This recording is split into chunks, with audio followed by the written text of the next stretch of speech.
Angle always comes out super fucking weird on here, so we're just gonna go with it. All right, yes, you do that. I don't know what's gonna be shown when it comes up on YouTube, but yeah. So anyway, let's get into this discussion now. Of course, we're gonna start with the sermon. First of all, I'm gonna try to keep this chat super short because they typically get really long and I don't even realize it, and I always say that, but you know, we're just gonna start by saying it's motherfucking showtime. And with this showtime, okay, let's go in with the sermon. Of course, we gotta start off with the sermon, and I'm gonna sip my water. And I do want to say thank you everyone for joining, the likes, the comments, the conversations, the sharing. I appreciate you all. So let's take a look at this. I'm going to start with something that occurred to me earlier today. And I saw a billboard, okay? And on this billboard, it said something to the effect of like, repent now, Jesus saves, or something. And I was like, okay. Culty, anyone? Is that a little bit culty? And I absolutely love it too, because whenever I make videos and I start talking about my experience, which is valid to me, which is significant to me with the Roman Catholic cult, in my opinion, it's a cult. I mean, you eating dead guys. I mean, you have virgins getting impregnated by who? I mean, is that not a cult? But anyway, I don't want to digress too far, though I usually do. So I'm like, Jesus saves, repent. I'm like, what the fuck even is that? And when I make a video mentioning anything, okay, and I'm not shading the Bible, because the Bible, in my opinion, is one of the best manifestation fucking books out there. But you can't you cannot read it literally. You have to read it metaphorically. When I start talking about that, all these motherfuckers pop up, start talking about Jesus and shit. I'm like, bro, how is that not a cult? And I always thought that was a cult, okay? Whenever I see, not only on like my videos, but like on anyone's videos, when someone just starts in the comments like, I rebuke in the name of Jesus, Jesus saves, Jesus is king, I'm like, that's a little culty, in my opinion. So I saw that sign. And you might be like, well, what does this have to do with manifestation? You're talking about religion. Oh my God, well, what this has to do with manifestation, like I just said, the Bible, okay, which is not specific to Roman Catholicism, okay, because plenty of other motherfuckers read the Bible, but from a religious concept, okay, and I can only speak from my experience, the Roman Catholic cult, they tell you that the Bible is like, okay, you know, you kind of take it literally, and it's like, my dude, if you're taking shit literally from the Bible, there'd be a whole lot of fucked up shit going on, okay? So in my opinion, the Bible has to do with manifestation, but the Bible, whoever wrote it, was not intending, in my opinion, to be a religious text. It was just a text. The Bible literally means the book. Ooh, thank you for the gift. I appreciate it. It doesn't mean anything. It's just, okay, the book, like the manifestation handbook. Cool. But religion, Christianity, Roman Catholic, took the Bible and made it culty, in my opinion. Okay? Why did they do that? Because you have these signs on billboards saying, repent now, Jesus saves. And I don't think that's like a Roman Catholic thing. I don't know, because I've never really heard that in Roman Catholic. But either which way, any way that you look, like you have Jesus' name on a billboard saying repent. You have motherfuckers in comment sections talking about, I rebuke in the name of Jesus. How is that not a cult mentality? Okay? Religion, in my opinion, and again, I'm only going to speak on this, Roman Catholicism is a cult. Okay? So what is a cult? It's like individuals that are having extremist beliefs to an extent. I don't know the exact definition, but if you want to look it up, you can look it up, okay? So I saw that sign, And I was like, isn't that funny? Because I'm thinking cult, because that's right. I'm Lord and there is none else. So automatically I'm going, I see the name Jesus. I'm like, oh yeah, motherfucker's in a cult, which is not to be confused with Christ consciousness, which is accessible through us all. Was Jesus a real man that fucking walked in the flesh? I mean, I don't know. I wasn't fucking there. You know what I'm saying? But it's a metaphor for Christ consciousness. Okay. So I'm like, wow, that's culty. But I'm like, you know what? To me, that's culty, but in manifesting terms, motherfuckers could think people that believe in manifestation are culty, right? Because they're so brainwashed into the belief that, you know, religion is the way. But then I took it a step further. I'm like, okay, yeah, sure. So motherfuckers could think that us, you know, us real MVPs who are like, well, reality co-creation does not have anything to do with anything religious. It's just that's what it is. The law of assumption. You get what you focus on, and you can prove that to yourself. You don't need to prove it to me. You can prove it to yourself. I want to see a pink elephant. A pink elephant is going to surface. So you can prove it to yourself that it's real. It's not something that I'm making or trying to force anyone to believe in. It's not something that you're making or trying to force anyone to believe in. It just means that you have to have your own experience, right? They say religion is other people's experience and spirituality is your own experience. And I'm taking a step further because I'm like, yo, even the spiritual community can be a bit culty, because it's like, oh, the twin flame and the karmic relationship and divine timing. Fuck y'all, motherfuckers, okay? Everything can be a cult. Manifestation can be a cult because the people look at us who are super religious, who are super into spirituality. They're like, what do you mean these motherfuckers are calling themselves God? I'm the Lord and there is none else. Well, it says so in the Bible. It doesn't mean from a religious concept, right? You're looking, because this is how most of us have been taught, that have, you know, if anyone has any experience with any religion, for the most part, okay, and I can only speak for me and like maybe a handful of individuals that I've spoken to. It's like there's a dominance in there to say that the power is outside of you, okay, with most monotheistic religions. I only know of 3 monotheistic religions, okay? But in all of them, it's like kind of like, yeah, the power is outside of you. Now, in different branches of those, I don't know. Again, I'm not a fucking theologist. I'm not an expert. But it's kind of like not only with Roman Catholicism, but with, you know, Judaism, Islam, other branches of Christianity. So I've been told by individuals who, you know, they have more of an awareness of that than I do. They've had that experience. They're like, yeah, you know, they tell us the same thing. Like there's one God and it's outside of us, and, you know, God is within us, but we're not God. Okay, so basically religions that are monotheistic are saying you're not God. That, like, yes, you're connected to that source, but it's kind of outside of you, right? Hence the term praying and giving money to the church or whatever, right? Because it's a business. Religion is a business, okay? But someone who is super religious might be like, oh, manifestation is a cult. Because the things that we say here is that, you know, you have to not look at 3D reality. You have to just keep focused in your mind's eye awareness as that which you want to see. Can someone who is indoctrinated into religion look at us like we're a cult? Sure. But it's like, I have no proof that Jesus ever did anything for me. I have no proof that that was a man. I have no proof that that was a person that walked in the flesh. I don't know if that's a real motherfucker. I'm gonna take someone else's word for it, and then we're gonna go into spirituality.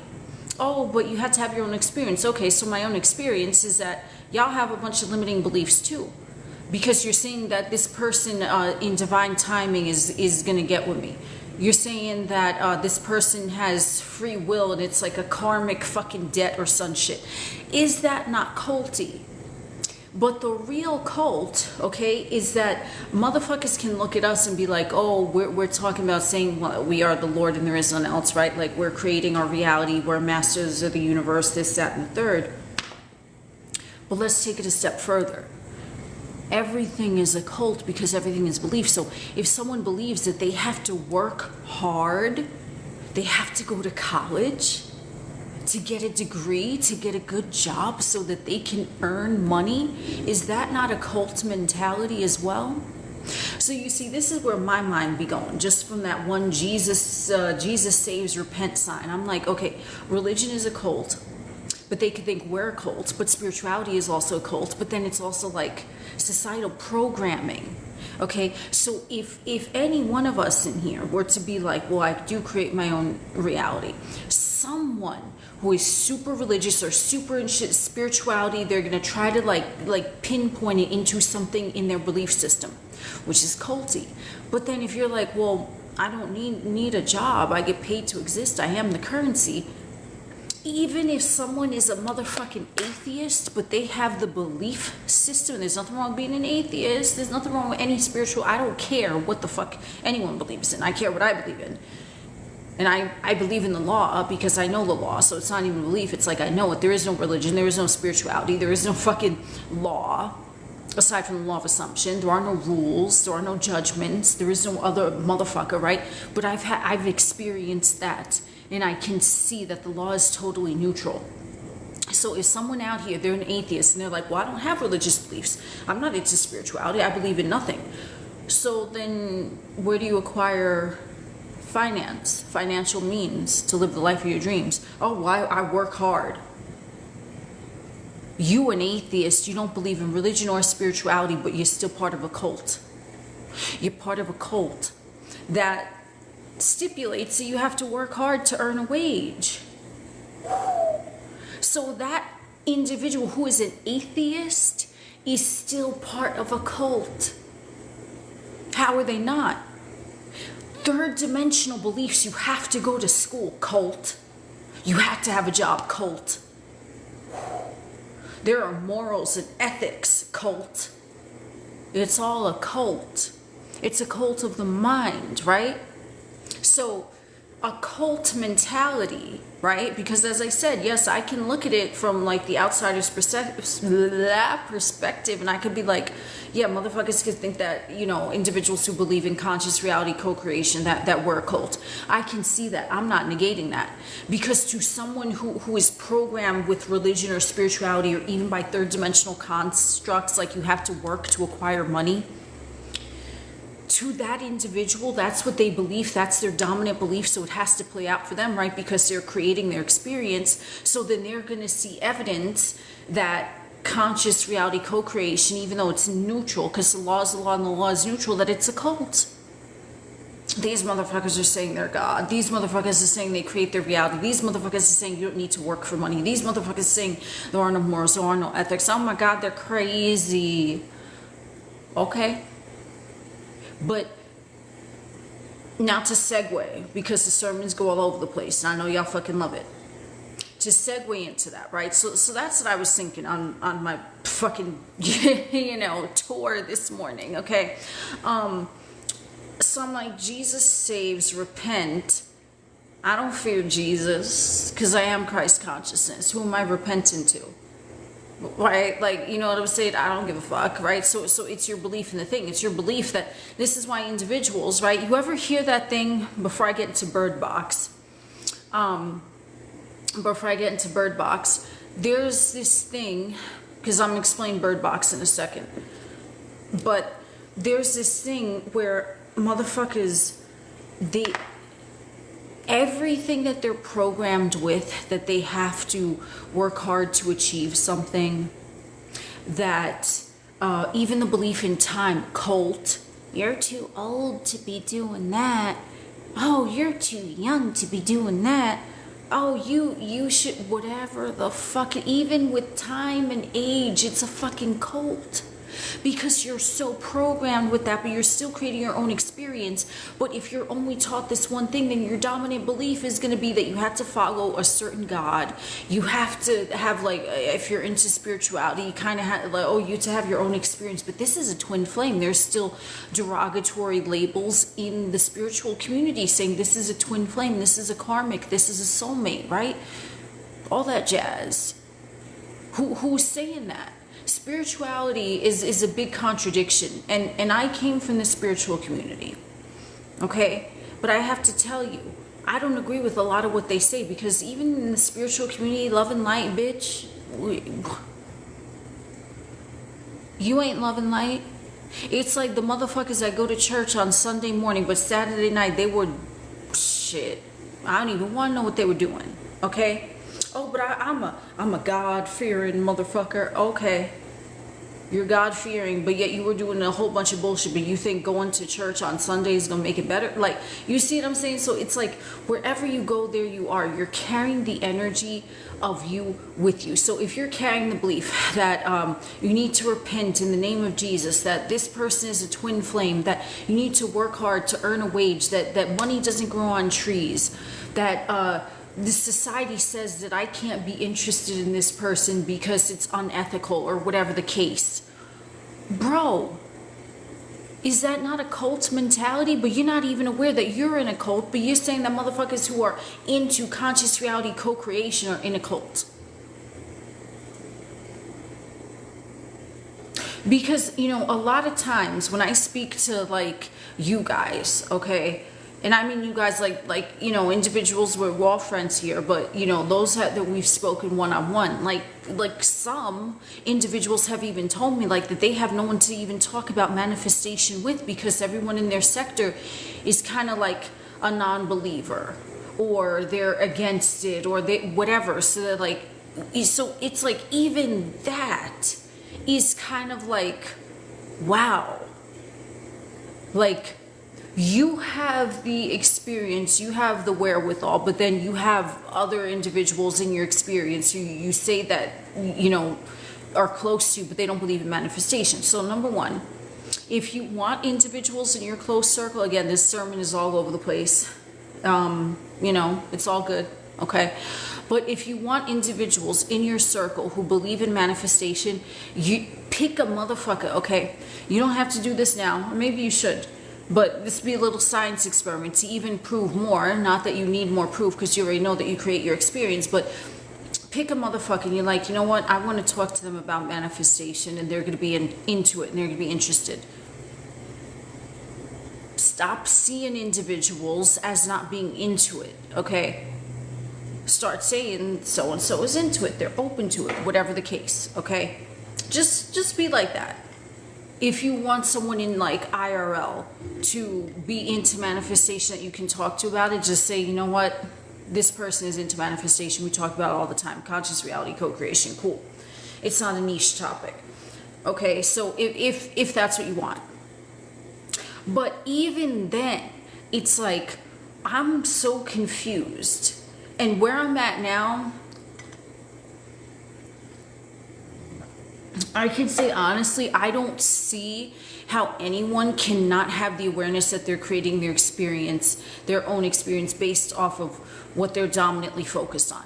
Like, how does someone not see that? Okay? But here's also the thing, right? If someone is not into that and they're super religious and they're super like, I don't try to force anyone to believe in what I believe.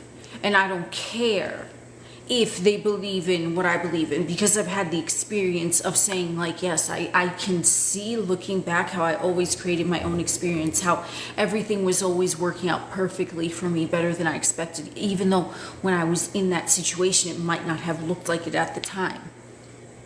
So do some, if you care to, you know, I don't tell anyone what to do, but look back, like the most recent video that I put out. Everything has always been working out perfectly for you, better than you expect. You just weren't aware of it at the time because you were focused on what was going wrong. But now that you're not in that situation and you look back at it from a more neutral perspective, that's what I always say in the video that I put out before that, or somewhere along the line, okay? I'm always talked about true neutral. The scales. May your heart be as light as a feather. Anubis entered the kingdom of heaven. You carry nothing with you. You travel light. I look at the past, not from judgment, but from a place of neutrality. Whoa, I do see how things worked out perfectly for me. I promise you, you're going to start to see it if you want to even more proof that things have always been working out for you. But I segued a little bit. It's all good. Okay, so here's the thing, right?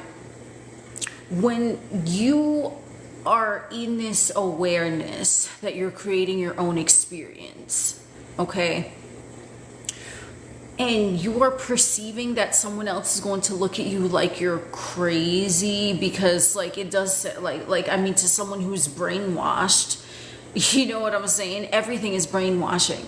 Everything is a hypnotic suggestion. Okay, that's just how this works. It's just that part of the parameters of the game, it's like you kind of go in and you're like, okay, well, they're going to try to tell you about religion. They're going to try to tell you about societal laws. They're going to try to tell you about ethics and morals.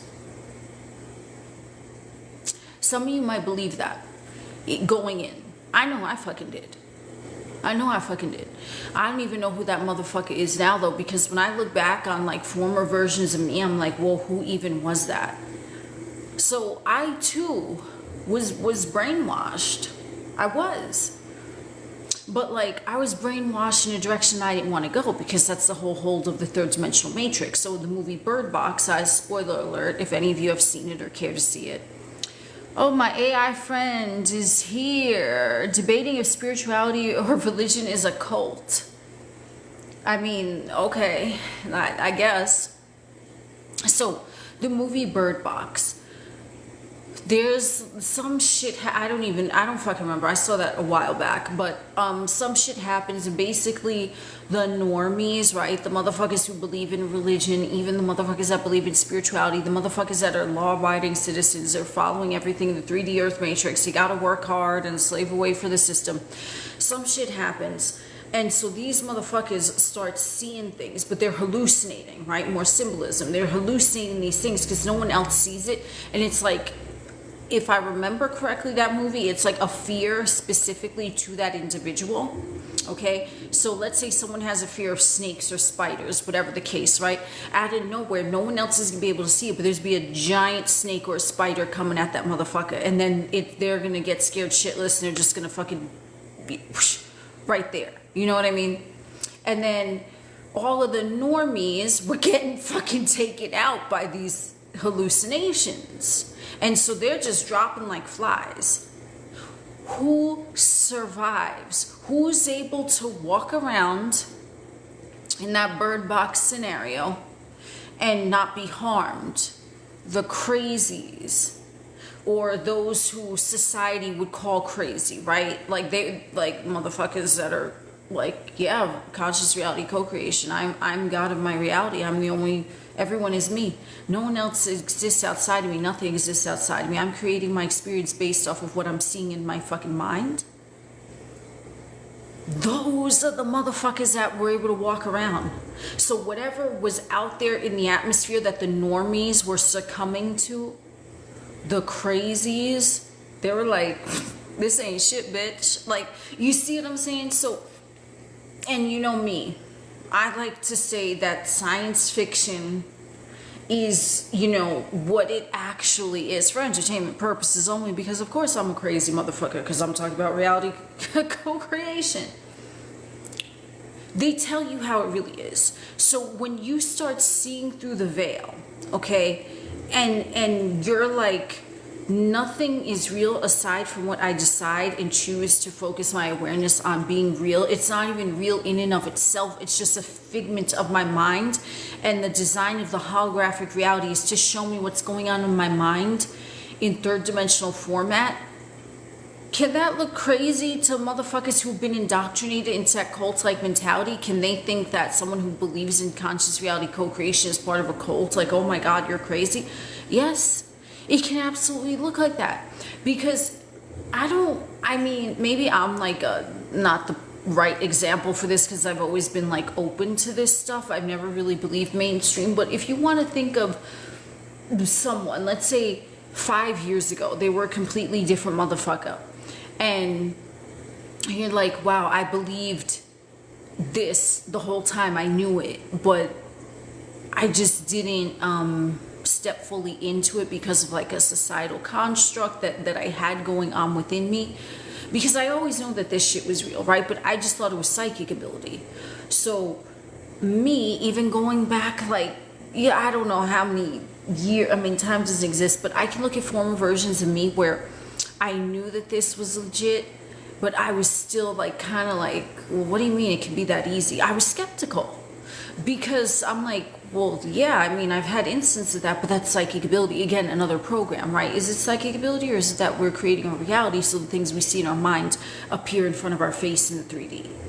So if you had told me that moons ago, that like I'm on here talking about reality co-creation, I've been like, what? Like what? Like, you know what I mean? Because I had those concepts, like I kind of knew it, but it's like there were beliefs which I was also creating because I believed in those beliefs. That's kind of keeping one foot in the door, one foot out. So if you want to really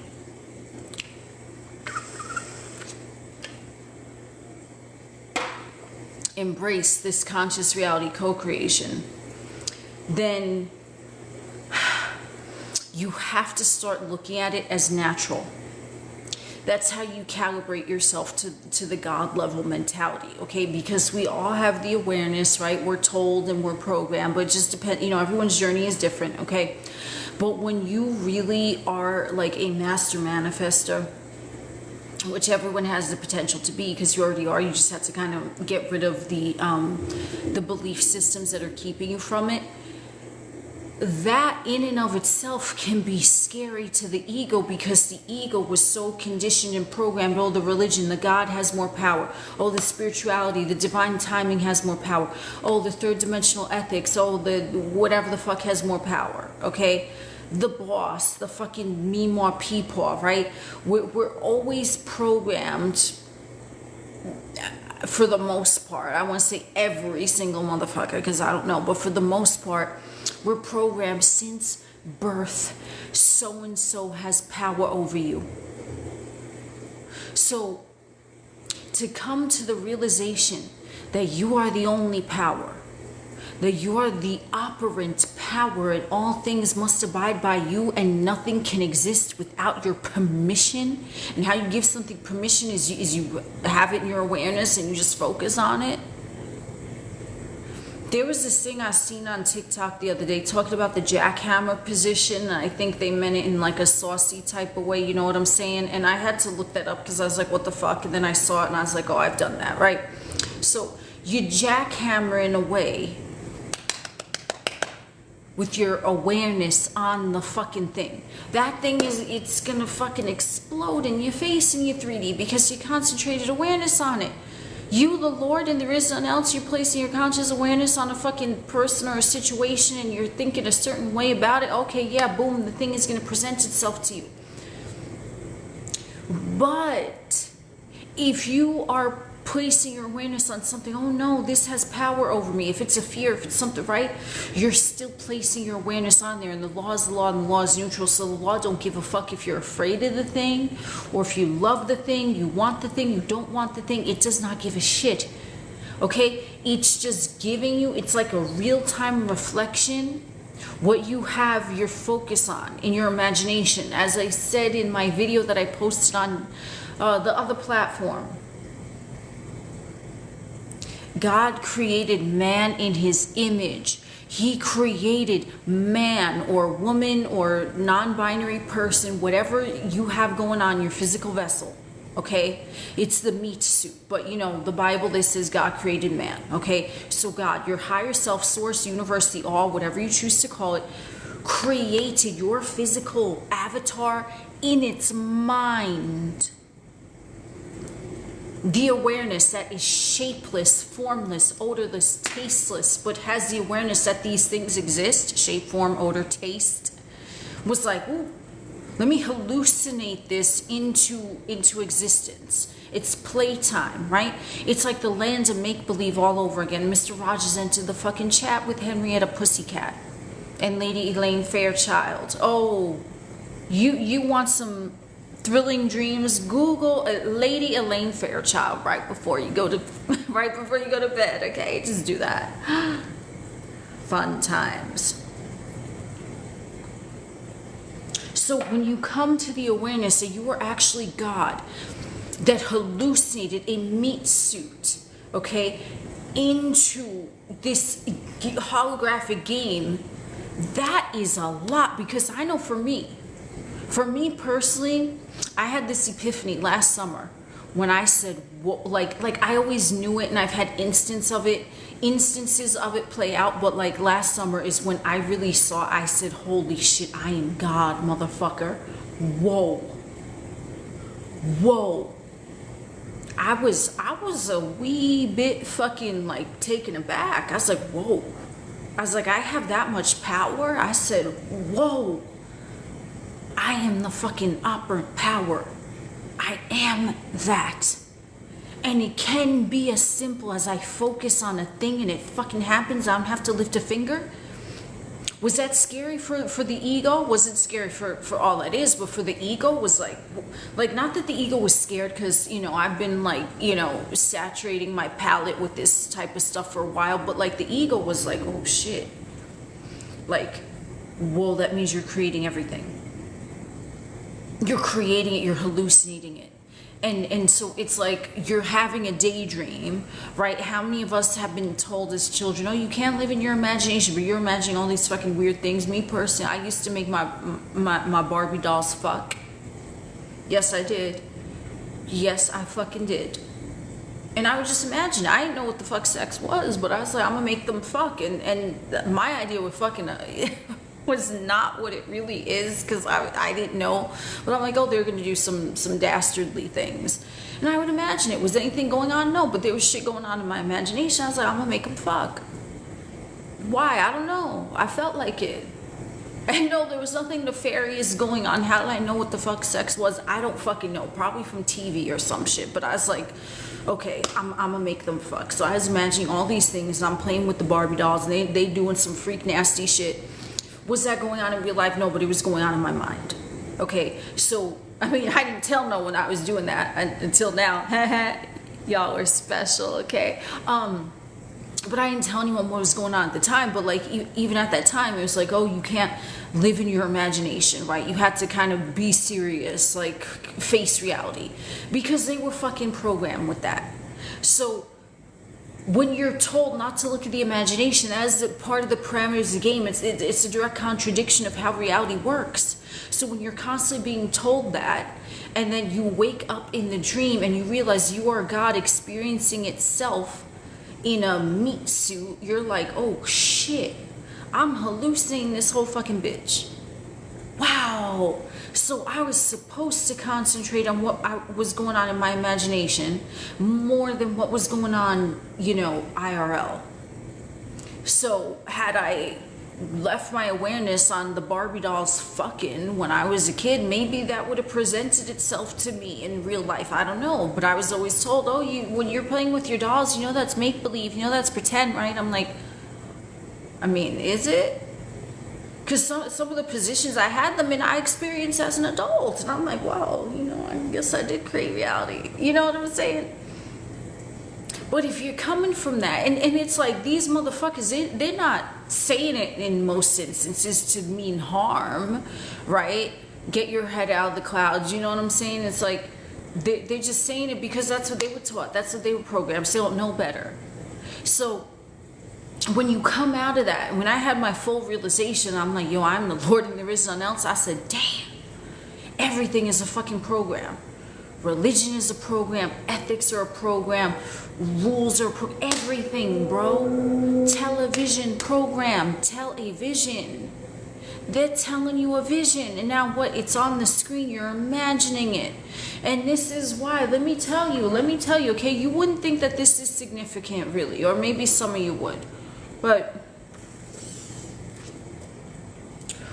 when I was growing up, okay, I don't know, maybe a tween, okay, I would watch these fucking Lifetime movies, okay? And I absorbed that into my psyche. I'm like, oh, some shady, weird, dramatic shit has to happen in the relationship. That's normal. Because I didn't fucking know better, right? I was just seeing it played out in movies, right? Because typically in movies, especially Lifetime movies, if you're fucking familiar with that shit, oh my God. The Lifetime movies, they would have everything happening, okay? Everything. So I'm like, oh, this is normal. So then what the fuck did I create in my own relationship sector unbeknownst to me because I was following the television program? Lifetime movie. relationships have to be dramatic and chaotic. There has to be some crazy wild shit going on. So what did I create? In my own experience, I can see that clearly now, but when I was in it, I was like, why is this going on? But what the fuck was I feeding my head when I was a fucking tween, even before I started, quote, dating? That's what my dominant expectation of a relationship was. It was based off of fucking Lifetime movies. Whoa. Can you imagine? Shit. Okay? My relationship sector looks like a whole bunch of Lifetime movies. Not now, but like former versions of me. I'm like, God damn. But then now looking back at it, when I came to realization I'm the Lord and there is none else, I'm like, yo. I'm like, I fucking created that. Tell-a-vision. It's a television program. They're programming you and you don't know it. Is that not a cult? Is that not a cult mentality? I would be on the phone with my motherfucking friends and we would call each other and we watch the Lifetime movie together on the fucking phone. And we would talk about that shit. Yes. Yes. Was it fun in the moment? Sure. Do I regret it? No. But I see what the fuck it created. It created a Lifetime movie in my relationship sector because that's what I was programmed with. And since I still was God, even in those moments, still believing, okay, I'm psychic, but I didn't have the full awareness. I was creating it based off of what I was focused on. I'm like, wow, so that's what a relationship looks like. Okay, so this is gonna happen and that's gonna happen. If you've ever seen a Lifetime movie, bro, they all types. There was shit happening left, right, and sideways. But I'm like, this is normal because I thought it was normal because that's all I was seeing. So then when I fully stepped into my power and I was like, yo, I'm creating it, I saw how I created those things because God, as I was still God in those moments, but I was God asleep at the wheel, right? Because I was still under the assumption that things had power over me because that's how I was taught, right? I didn't understand how I was creating it, but so you want to picture the Lifetime movie. I'll just use this as an example, but you know, you could take an example from your own experience. The Lifetime movie was there. It was neutral, right? I could have just watched it in observance and say, okay, yeah, this is what it is. Cool. It has nothing to do with me. It's for entertainment purposes. But I watched it and I absorbed it. And so I was still God, but like the ego consciousness was asleep, believing that the Lifetime movie was real. But the God consciousness hallucinating the whole thing was powering up the whole time. The God consciousness power up, it's never not happening, right? It's always happening. It's just, are you aware of it or not? So the ego was blocked, but the God consciousness was focused on the vessel, on the avatar, maybe trying to wake it up, but it fucking was still asleep. Because you're only going to awaken when you awaken. It's like you can't really force that, in my opinion. Okay, you could set the intention, I want to awaken in this area, or I want to find out the block in that area, but like until, like, you know, when the student is ready, the teacher will appear. Okay, so that's something else that I learned. It's like you're not going to force something. If you're forcing something, ooh, thank you for the gift, appreciate you. You're not going to force something, okay? So in those moments when I was asleep, when I was a tween and I was watching the Lifetime movies, my God source spotlight was still powering it up, so it gave it life. And then it because that was relationship sector, that's what was my dominant expectation in a relationship. I'm like, this is going to happen, that's going to happen. It can't be peaceful. There's always got to be some shit, and then guess what? Shit would happen. But what was it at its core is a program, okay? So I looked at it, but I believed that the program was real, and because I believed in it, my God source was just powering it up. It's like an electric socket. It's always there. You plug it into the ego, or you bypass the ego and you have a direct connection. It's like, this is a game. What are you doing, bro? You taking the Lifetime movie seriously? But you're not gonna be aware until you're ready to be aware, and everyone's pace is different. Okay, so you accept all these things that society is saying, that even the programs are saying, even in songs. And like, here's something that I want to touch on. When motherfuckers are talking about in the manifestation community, they're like, oh, you shouldn't listen to sad songs if you're manifesting a person. Bro, You think I pay attention to the fucking lyrics of songs? I like the beat. I like the beat. I don't give a fuck what the lyrics are saying. If a song make me feel good and I'm jamming to it, it doesn't fucking matter. It's your perception. So you could listen to, watch whatever the fuck you want. If it's making you feel good to watch a Lifetime movie because you're like, yeah, I'm into it, it's fun, okay, then do that. There are no rules, remember. You are the only rule, and you're the exception to every rule because you make them. So you can say everyone else abides by this rule, but I do not because I'm the Lord and there is none else, and I get what I focus on. That's it. There are no rules. But this motherfucker abides by the rules because I'm the only thinker, perceiver, observer, and what I say goes. So that's what you have to keep in mind. There are no sad songs. There are no happy songs. There are no good movies. There are no bad movies. It's just, what do you enjoy doing in the moment? If you want to, like me, I like horror movies. What's your comfort movie? Night of the Living fucking Dead. Dawn of the Dead. The Exorcist. The Exorcist was kind of boring though. Like that, I mean, it's kind of boring. That's not really, I mean, my experience with that topic was very different. But, you know, to each their own. Everyone has different experiences, okay? But I like horror movies. So is someone going to sit there and tell me a horror movie is scary? Yeah, from their perspective, okay. From my perspective, it's thrilling. I like it. Are roller coasters scary? Not to me. They're fucking thrilling as fuck. But that's me. I get to decide, right? You know what's scary to me? Being indoctrinated, following a religion, following a twin flame journey. Oh shit, that's scary as fuck. Believing someone else has power over you. To me, that's scary, right?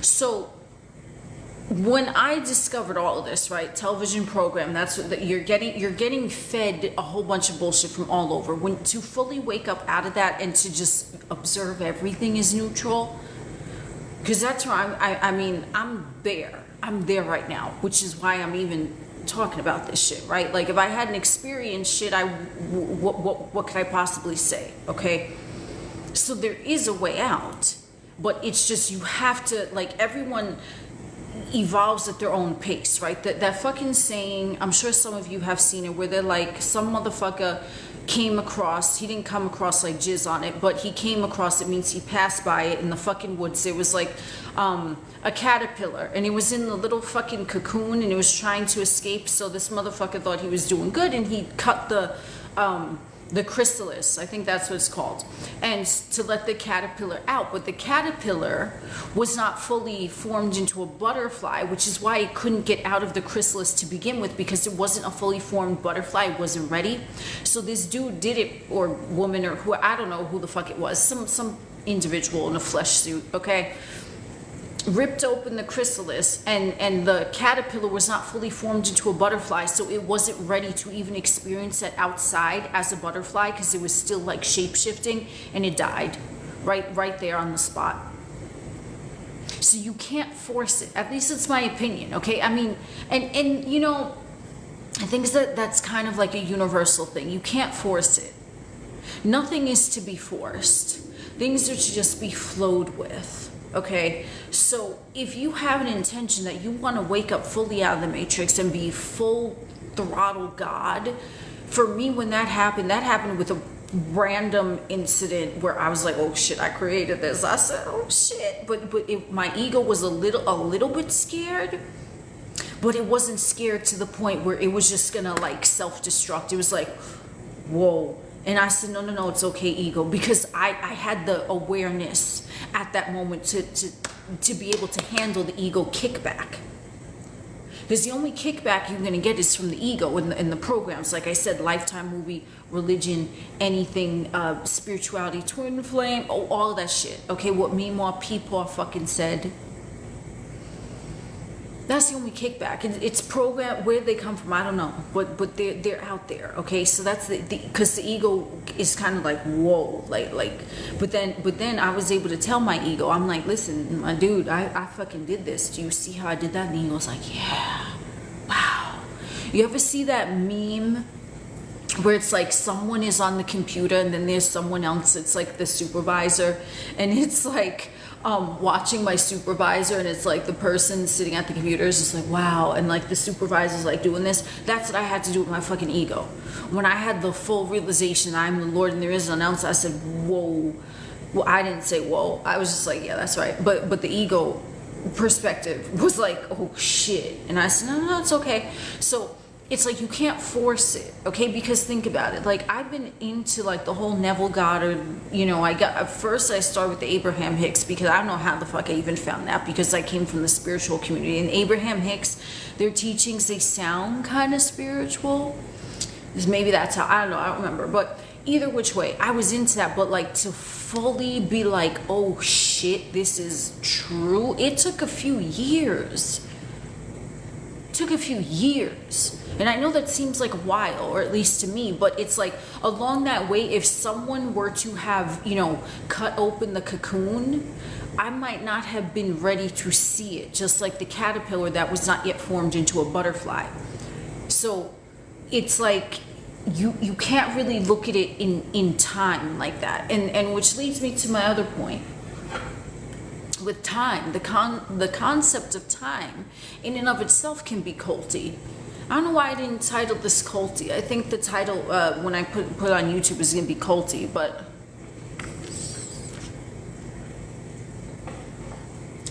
timing is also very limiting.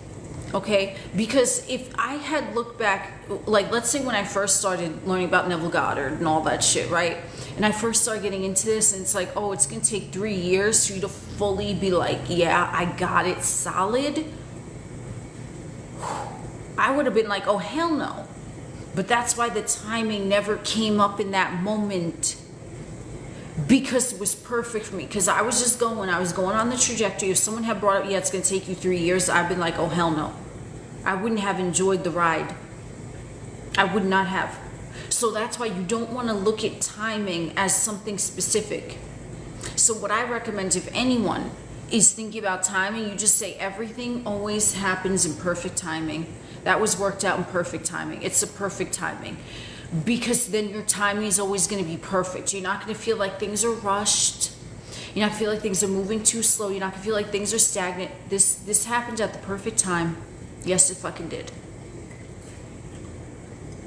So, however, I was meant to experience those years in between, like first getting into it and being like, oh shit, like I really grasp it like on a like fucking solid level. If someone had told me the time it was gonna take, I probably would have been like, okay, fuck this shit. But that's why the timing didn't come up, because it was always perfect. And if you look back at your life, even things when it seemed like there were things going wrong, it was still perfect, because it led you to where you are now. And this is something from the spiritual community that I do agree with. If you were not meant to be in this exact moment right here and now, you would not be here. And you'd be like, oh, but there are different timelines, and if I want to jump timeline, okay, but then if you yes, that's true. But if you were meant to be in that timeline, in this now moment, you would already be there. You wouldn't need to be thinking about that you're not there, because you'd be so enmeshed in knowing that you're already there that there's nothing to do. And this is what leads me into, calibration of the physical vessel. So we're kind of going to get a little into, I don't know if I guess it'd be considered metaphysical or spiritual. But when you're operating at a frequency where it's like your God consciousness is running the show more than the ego, that it's a different effect on your physical vessel. Okay? Now, I'm going to tell you something. It might be controversial, but this is my experience. The closer you are to God, the less you do physically. That's it. That's it. The closer you are to God, your God self, your higher self, source, the all, the universe, whatever you want to call it, the less there is to do physically. Okay? Because your God self is so in alignment with your vessel that it's just pushing you. Okay? And you don't even feel like you're moving. It feels light. It's like you're just, you ever be in like some really strong wind, and it's like the wind is just, I've experienced this like in maybe like a few times, okay? Or like if you're on a cruise and you're on the deck, okay, and it's like super fucking windy and you're like you're trying to go against the wind. That's the ego.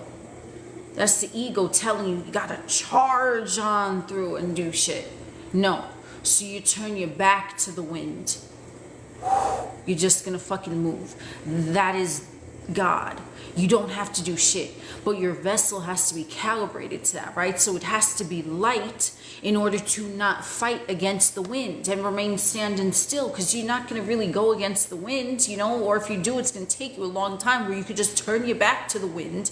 And this is what I'm in agreement with Abraham Hicks, what they say, everything you want is downstream. You're not going to have to fight for it. But your physical vessel is a different caliber when you're traveling light. So if you're carrying stories, and I'm not talking about, you know, we know from like a few sources, okay, especially like with the traditional Chinese medicine. This is one that I always go back to, and this is like going back like thousands of years, okay? Traditional Chinese medicine, they talk about how different body parts are corresponding to different emotions, like in energy blocks, okay? So if you're interested, look into that. But this is what I want you to keep in mind, okay? Your physical vessel, because we can only experience emotions from the physical vessel vantage point, right? Because, you know, the emotions and the thoughts, where are they? From the God self, which is beyond the fourth dimension, which is thoughts and emotions. The God self is above that. So the God self is not experiencing thought and emotion. The thought and emotion are there as part of the components of the parameters of the software, of the hardware of the physical vessel to make you believe that this is real, right? Because there's no fun in playing a game if you don't think it's real. You don't think you have a stake in it. Why are you going to play, right?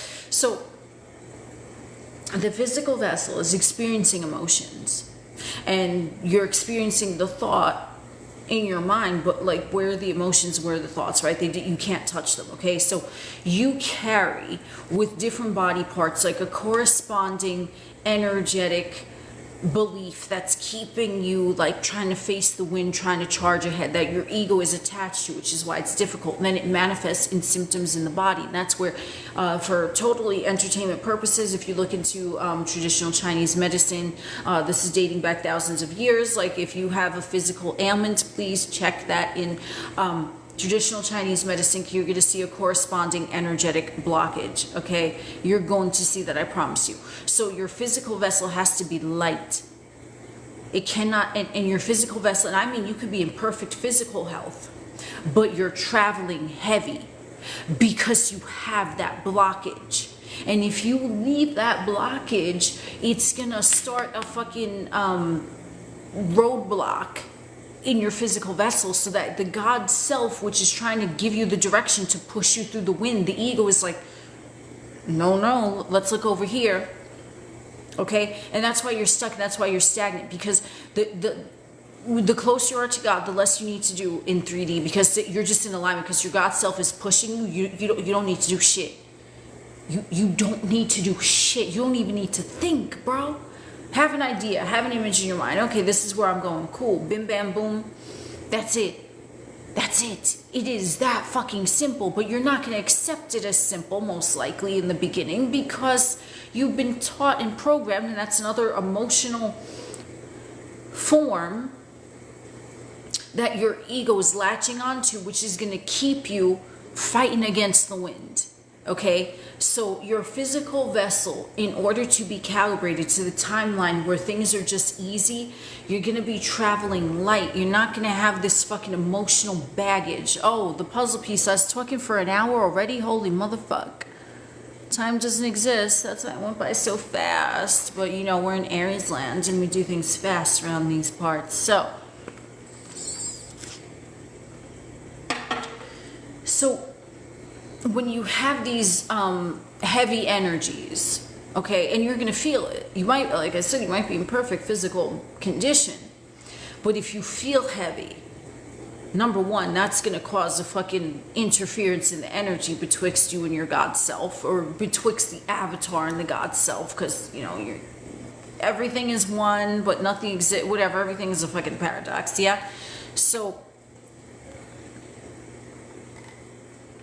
look at where you feel heavy. Look at where you feel stuck. That's the only thing that is keeping you from being propelled by the momentum of God. Okay? Now, I do want to tell you this, but to piggyback off of what I said about the caterpillar analogy, right? You don't open the cocoon until the caterpillar opens it because it's not ready. If I were to go in and tell someone, right?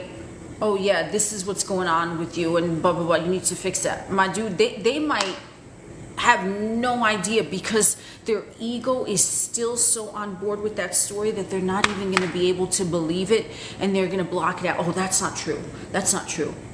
Right? Like there are some news stories that I've had discussions with individuals about, and they're like, oh, no. And I'm like, okay, you're not ready for that conversation because you still believe the narrative. So it's like, okay, that's where they're at. Am I going to try to force it? No, because then what does that do? And that's putting me in a position I'll be going against the wind. I'm like, okay, that's where they're at. So you have to be respectful in that aspect with yourself. If there's a part of your ego that you can consciously be like, oh, this is a problem, but the ego is like, no, and you're just, you're going to shut down. The ego is going to do everything in its fucking power to keep you in that narrative. It will. So how do you lube the ego? You ask it a question. But what if it was like this and not like that? That's it. You just start gentle. You lube it up a little bit, that's all. And you're going to get frustrated maybe, but if you're frustrated, then you need to lube it some more. And you say, okay, ego, you know what? You're absolutely right. Yeah, you're right. That's all. And then whenever that topic comes to mind where you feel that heaviness and the ego tries to say something, yeah, ego, you're absolutely right. It might be like that, yeah. And then the ego it's going to stop. It's going to stop trying to fight you on it. Okay, now everyone's journey is different. So can you bim, bam, boom, get this shit out in one shot? Sure. Typically this happens hanging out with Gus or Dimitri, you know what I'm saying? But if you don't want to hang out with Gus or Dimitri, then you're gonna go in with that lube, or you're just gonna decide, you know what, from here on forward, I've realized what that heaviness was, where it was coming from, and my ego is going to obey me. Then you just decide. Everyone is different, so that's why, you know, I don't know exactly what a specific individual would need to do in order to get that heaviness out. But I can tell you, whenever that topic comes to mind, you're going to reach for the thought that soothes it, that lubes it up, gives a nice little massage. So let's say if the thing is about money. Okay, money doesn't grow on trees. Okay, ego, but what if it does? And ego's be like, but it doesn't. Okay, ego, but what if it does? That's how you just soften it a little bit. And every time the topic of money comes to your fucking conscious awareness and the ego tries to chirp at you, you're going to say, well, what if it does, ego? What if money does grow on trees? That's all. You're going to reach for the better statement, and the better statement means it's going to process as more neutral in your vessel. You're always going to strive for neutrality. Now, here's something that I mentioned in one of my videos somewhere here. So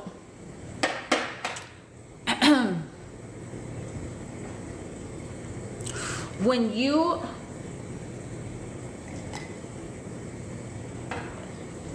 are switching out a narrative, okay, first, that's a good thing because you have an awareness that there's a pattern or something going on, right? So you're switching it out. How you switch it out depends on you. But if you are reaching for, like, I need to feel excited, I need to be happy all the time, that's the total wrong way to go about it. You don't need to feel happy or excited. In fact, happy or excited should, in my opinion, only be used when you're alchemizing energy. So let's say you're really sad or you're pissed off. What's going to be something that's going to bring euphoria? If it's what I don't know, then you're going to fucking do it. If it's just putting on a song and dancing around your fucking place, if it's going for a drive, it's going for a walk, if it's calling you home, what in that moment is going to bring you a sense of delight? Yes, because now you're only when you're feeling super lower chakra energy, anger, fear, right? Then you're going to balance it by reaching for something that you know is going to bring you something ecstatic or euphoric. That's it. Okay? Just to neutralize it. And you don't need to neutralize it because you can still manifest from a place of fear and feeling like shit. Because remember, it's your awareness, it's not the emotion. But because you want to, I would imagine, you want to have a pleasant emotional experience in the 3D. A pleasant emotional experience is not going to be euphoria all the time. It's going to be this calm neutrality with like an optimistic expectation. And that's the God state. It's just like everything is perfect. I'm moving, everything is good, right? It's not like, you jizz in your fucking pants 24/7. It's like, I'm content. Things are moving perfectly. Woo. Like you're just in it, so you don't have time to even think about the emotion. You're just in it. Okay? But if you're in a lower energy, then that's when you would reach for a state of euphoria. Just like if you're in a state of euphoria, how to neutralize that? You don't reach for something that makes you feel like shit, but you're going to do something to neutralize it. So you're like, oh my God, I'm so excited, right? Because I've heard this too from individuals where they're like, oh, but I was excited about it and I was expecting it and then it didn't happen. I'm like, okay, maybe that was excess potential. You were too excited. And the energy always wants to be neutral because that's the God state of having the thing. So if you're too excited, that means that you don't have the thing, you're looking forward to it when you should be in it. So then if you're super excited, be like, it's okay though, it's fine, this is natural, this is normal for me, it's fine. Even that excitement, bro. And this is where a lot of motherfuckers are like, oh, but what do you mean? Are you, okay, look at the things that you actually have right now in front of you. Are you excited about them? You're content. You're like, but they're already fucking here. So that it's not, like, I appreciate them, sure, but am I excited? Am I fucking jizzing my drawers? No, because they're fucking here. Okay? So when you are even feeling super excited about something that's not true neutral, that's not the God state. When you're super excited, that's still the ego saying, oh my God, we finally got it. Yay, bitch. That's people pleasing, or the ego is trying to, I don't know what the fuck it's trying to do. It ain't the God state, because the God's, bro, can you imagine what anyone would perceive God to look like or be? Is God going to be jumping up and down, doing fucking cartwheels? Oh my God, I have it. No, God is just like, it already is. Now what?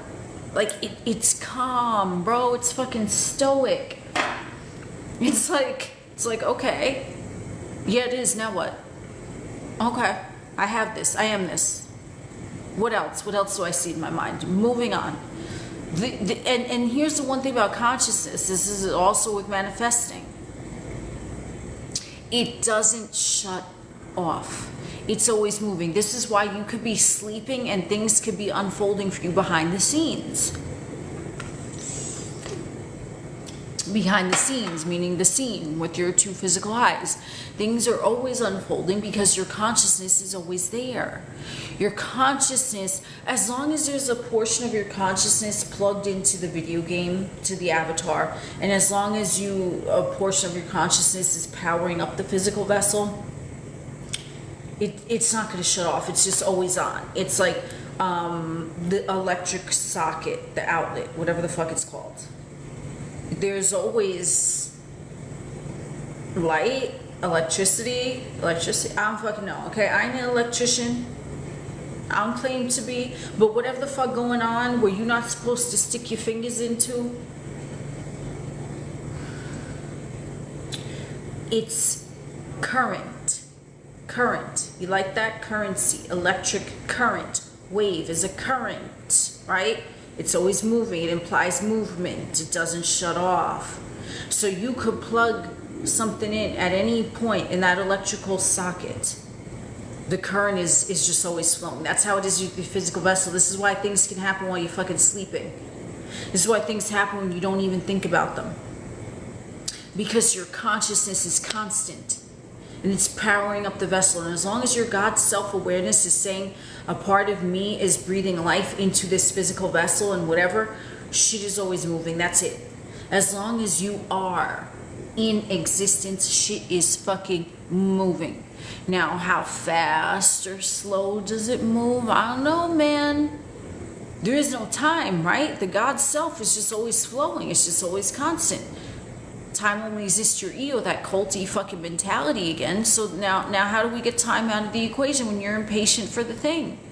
Because a lot of times you can be so in alignment with the thing that you're even, because I've been there, okay? I've been there and I manifested from this state where I'm like, this shit's already done, fuck you. This shit's already done. But like my dominant fucking, like I was at neutral, like I didn't question if the thing was done, I was like, it's already done. Fuck off anything to tell me it isn't, okay? And I wasn't angry. I was saying fuck off because that's just the way I fucking talk, you know what I'm saying? But I was like, fuck you thoughts, looking at time. It's already done. There's no time. Fuck you. It's already done. Fuck you. Like, you know what I mean? It's already done. Fuck you. Why are you telling me shit ain't done when I know that if I stick my fucking hand in the socket that there's gonna be a fucking charge there, metaphorically speaking.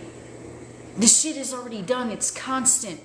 But it's just that the ego, because it was part of that fucking cult mentality where it's believing in time, again, time cult. It was like, no, but the time, but you've been saying this and it's been this long and it hasn't happened in this. Fuck you. Fuck you.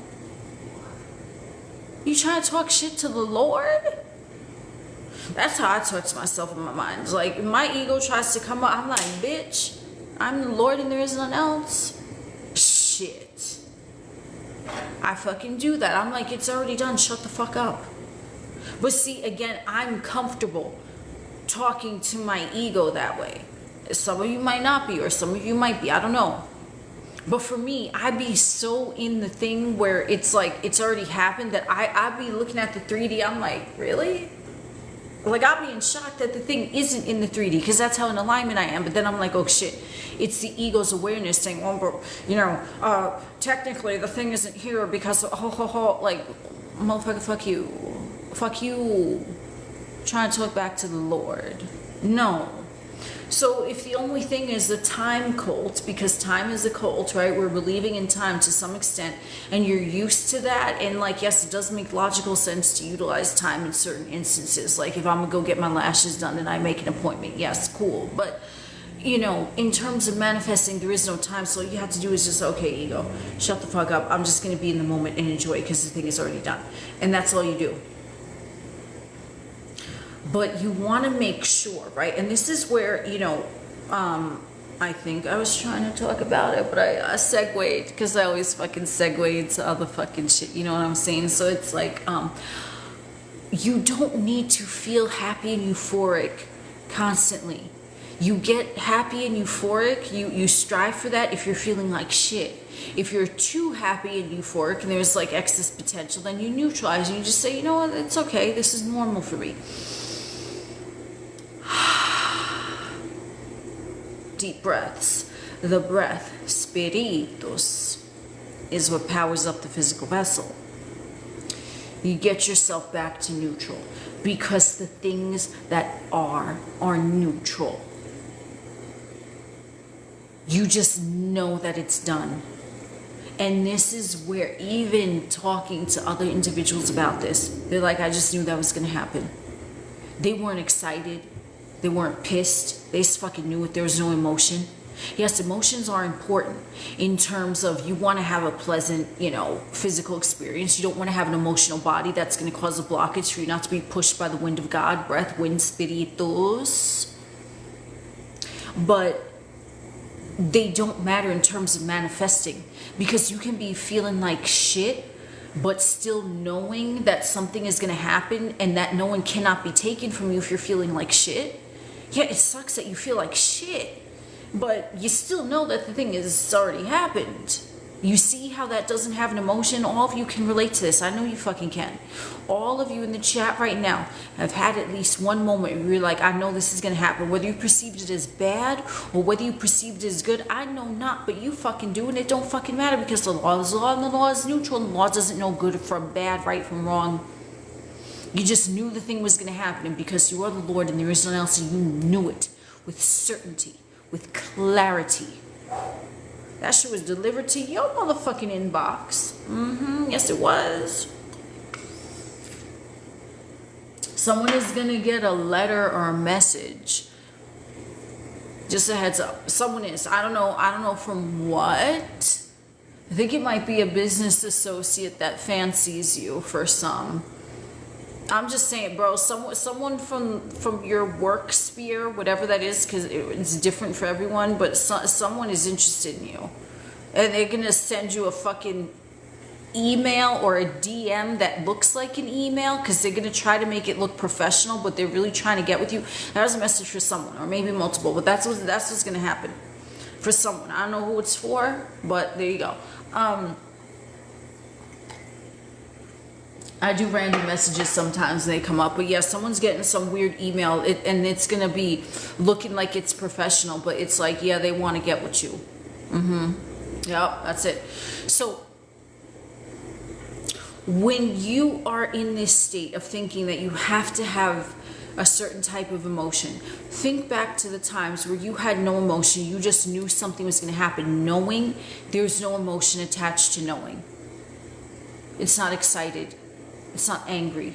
It's not fear-based. It's not super happy. It's just, this is what it is. Okay? And you all have had these instances.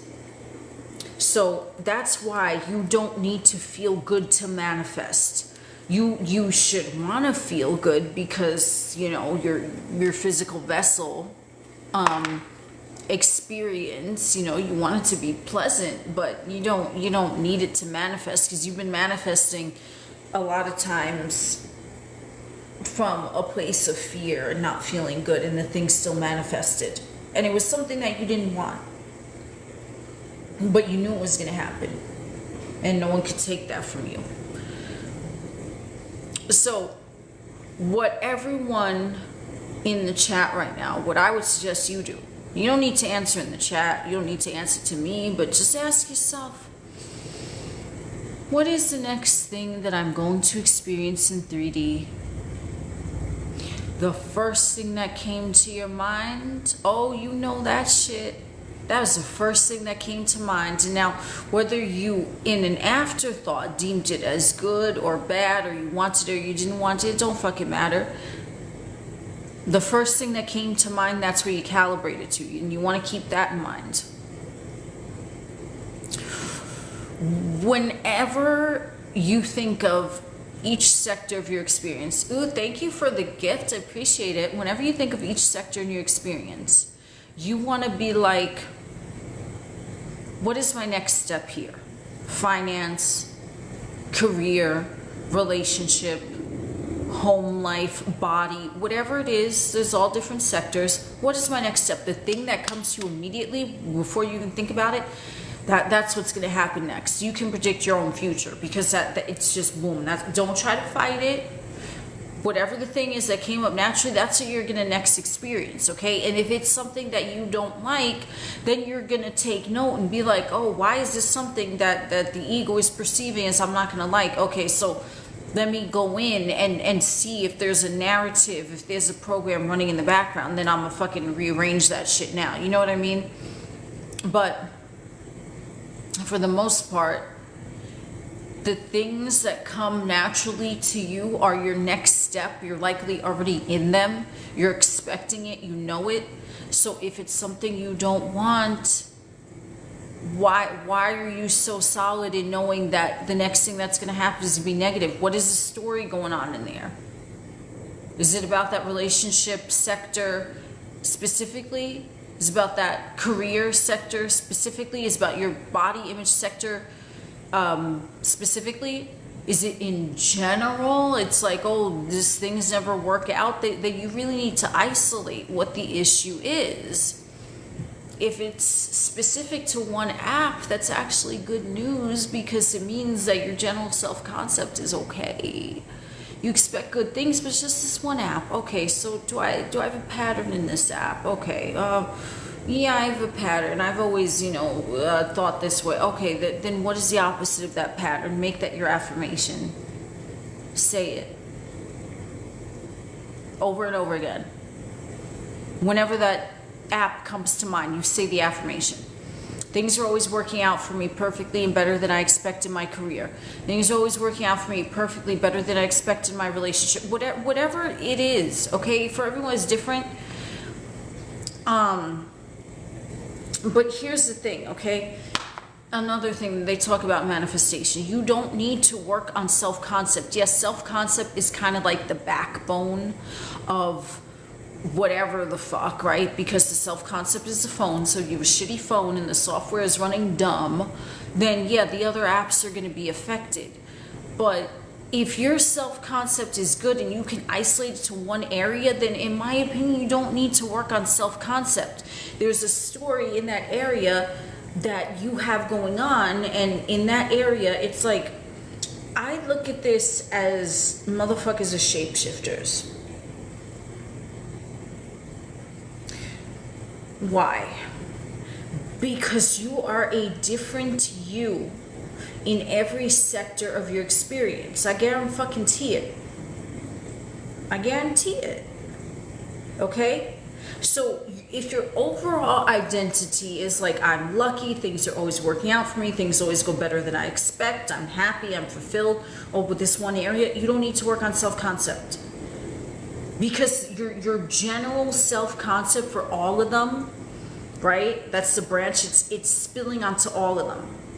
So it's like you're jizzing self-concept onto all of these apps and you're saying you're lucky. So yeah, even though one app you might have a poor perception in, it's still being infiltrated by that lucky self-concept. You see what I'm saying?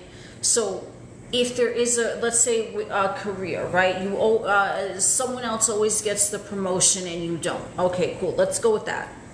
So then you want to isolate it and say, well, in general, I'm lucky, and like this is like, why do I have this story in this area? Why does my ego have this story in this area? However the fuck you want to say it, okay?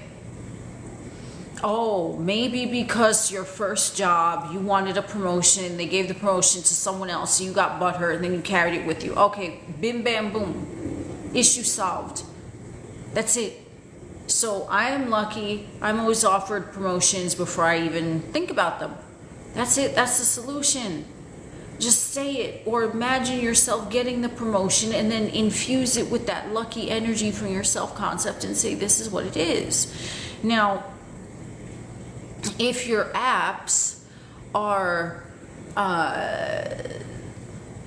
let's not talk about the apps, okay? If your self-concept, okay, We're not looking at apps. If in general, for all of the apps, you're just thinking that things don't work out for you, you're unlucky, you're always getting glossed over, no one appreciates you, then yeah, my dude, you probably should work on fucking self-concept. If you can say for every area of your experience you don't like it, or something negative is happening, yes, then you need to work on self-concept. But you don't have to work on self-concept. It will be a story isolated to that specific app. And if you solidify your self-concept, you reinstall, right? Like what is it called? A hard reset of the phone. Is that what it's called? I don't fucking know. I'm not a techie, but whatever. You reset the fucking phone. You delete everything. And then you reinstall it again. Now you got a clean slate. So all of the apps are just going to be running better once you get that self-concept in alignment. Because that's the phone. So if you do need to work on self-concept, it would be specifically if you are just not in a good place with every area of your life. That's how you tell the difference. And then for self-concept, when I recommend to someone to work on self-concept, I suggest that they don't even look at any of the other apps. They keep it general, okay? Because if you try to like figure out the app while the phone is still reinstalling the new software, shit gonna get jangled. So you concentrate first on the root, which is the phone, which is the software, which is your self-concept. You don't bother with the motherfucking apps. How are you gonna install apps on a phone that don't even have it's still updating, right? How are you gonna even install the apps that don't make sense? So if you are working on self-concept, you concentrate on that. I'm lucky. Everything always goes my way. Everything has always went my way. Everything is always going perfectly for me, peacefully, better than I expect. I'm the Lord and there is none else. Well, however you want to talk to yourself, you fucking say that. Imagine yourself on a throne as the Lord, and motherfuckers are just bringing you fucking milk and honey and shit. I don't know. Whatever the fuck you want to do. You want to do an affirmation, a visual, I don't know, but you got to put the focus on you and not even fuck the apps right now. If you do need to work on self-concept, then I recommend that take precedence over trying to figure out the apps. And for fucking Jesus, Mary, and Buddha's sake, if you find that you need to work on self-concept, thank you for the gift, I appreciate it, and you manifest in another motherfucker,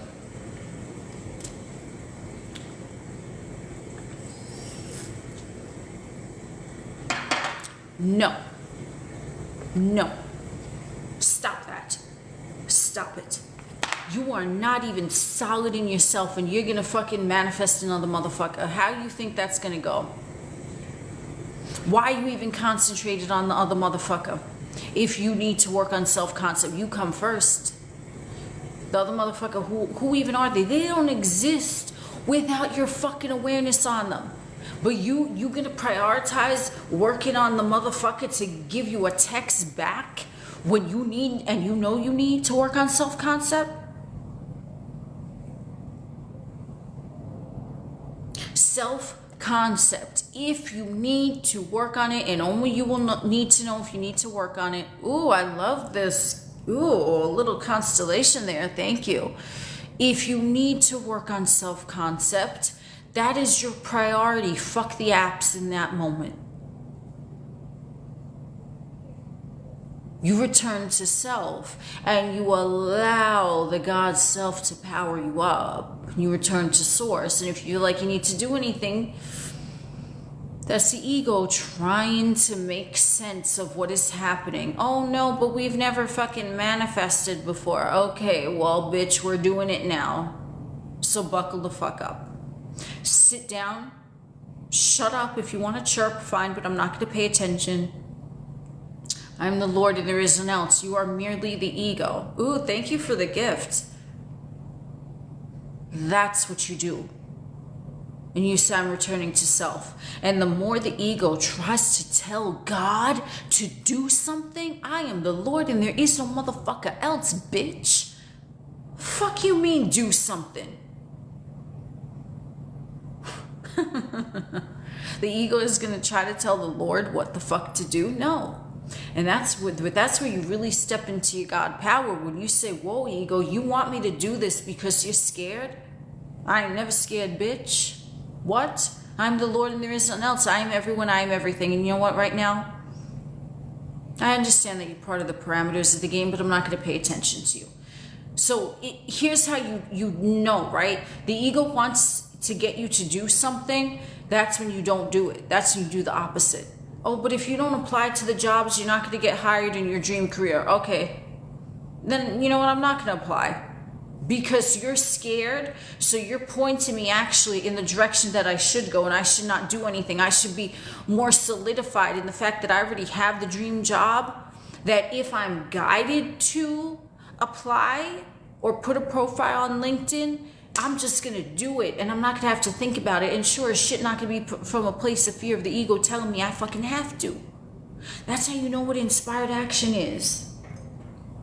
You're not going to feel like you're being forced or coerced into it. It's just going to flow. You're not going to need to do shit. You're not going to need to say shit. Because remember, God created man in his image. It's in the mind. So you get an image or you get an inkling, I want this. Boom, the God self is already looking at it like, oh, damn, this timeline is kind of fun, motherfucker. And then what do? The ego tries to come up. I'm going to deep breathe. I'm going to return to self. I'm going to return to source.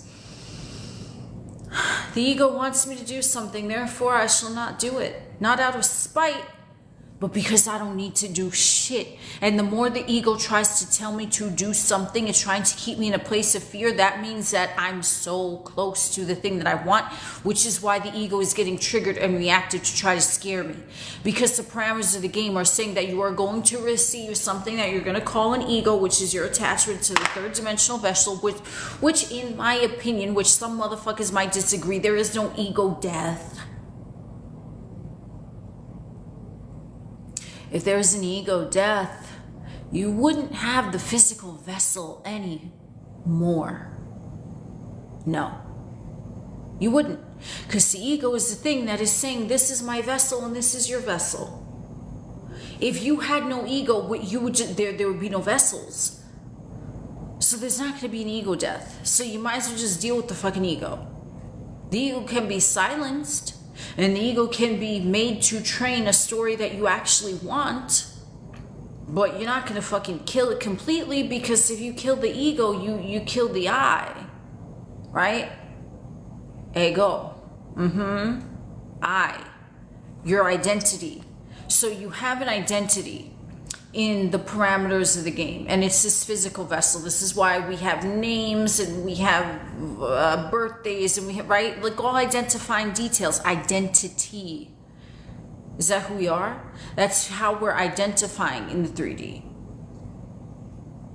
That's it. The vessel is just how we identify in the 3D. That's it. That's all it is. So you're not going to kill it. Then if you kill it, then the vessel ain't going to be functioning no more, is it now? So it's all it is. It's just your identity. It's nothing crazy. It's nothing scary. But the ego has software that, that are coming from the thoughts and emotions that are saying, okay, well, my identity, blah, blah, blah. So the ego is still holding on to some identity that you are not the Lord. So when the ego is on board with the identity that you are the Lord, oh, that rhymed. Fuck yeah. When the ego is on board with the identity of the Lord, what are you going to notice? If someone or something tries to go against what you see in your mind, you're going to fucking laugh at it. Because the ego is already, it's like it's protecting the Lord's story now, right? Instead of the ego story, instead of the 3D software paradigm story. Religion, spirituality, time, morals, ethics, right? It's going on, okay, well, whatever the fuck the Lord says, this is what I do. So how you tell that your ego is on board with the story of the Lord? I didn't mean for that to rhyme. It just did, You're going to laugh. You're going to look at the 3D. You're not going to give a shit because the ego is so enmeshed in protecting the story that you have in your mind that it's going to be like, bitch, what are you talking about? I'm the Lord and there is none else. Who the fuck are you? And then if someone asks for proof that you are the Lord, I mean, hey, you know, there have been times, actually maybe like once recently, that someone tried to like insinuate that I wasn't the Lord. And my ego, because it's so on board with that story, I was like, okay. And then an opportunity presented itself for me to show them that I'm God. And motherfucker got shook. That's all I'm going to say. Because it was like, whoa, I was not expecting that. And I'm like, yeah, well, you know, you tried to tell me I'm not God. So I guess I had to prove you wrong, didn't I? And if you find yourself in that situation, the opportunity will arise. If someone tries to say you are not the Lord, I guarantee you an opportunity is going to arise and you're going to be able to prove to them that you are. Now, however it happens, maybe it'll be in a way where they're not shook. Maybe they'll be pleasantly surprised. I don't know. For me, it's just that this person, they got scared. They like visceral reacted. Okay, you're not God. I'm like, oh, I didn't even get mad. I was like, well, I am, right? Because the ego was already locked into that story. It's like, well, I'm God. Who the fuck are you? Like, I guess you want me to prove it. Boom, here you go. So if an opportunity like that comes up, that's how you tell your ego is on board with the story that you are the Lord and there is none else, because you're gonna laugh. You're not gonna even get offended, because that's what the ego does. Like in my video that I post on the other app, links in bio.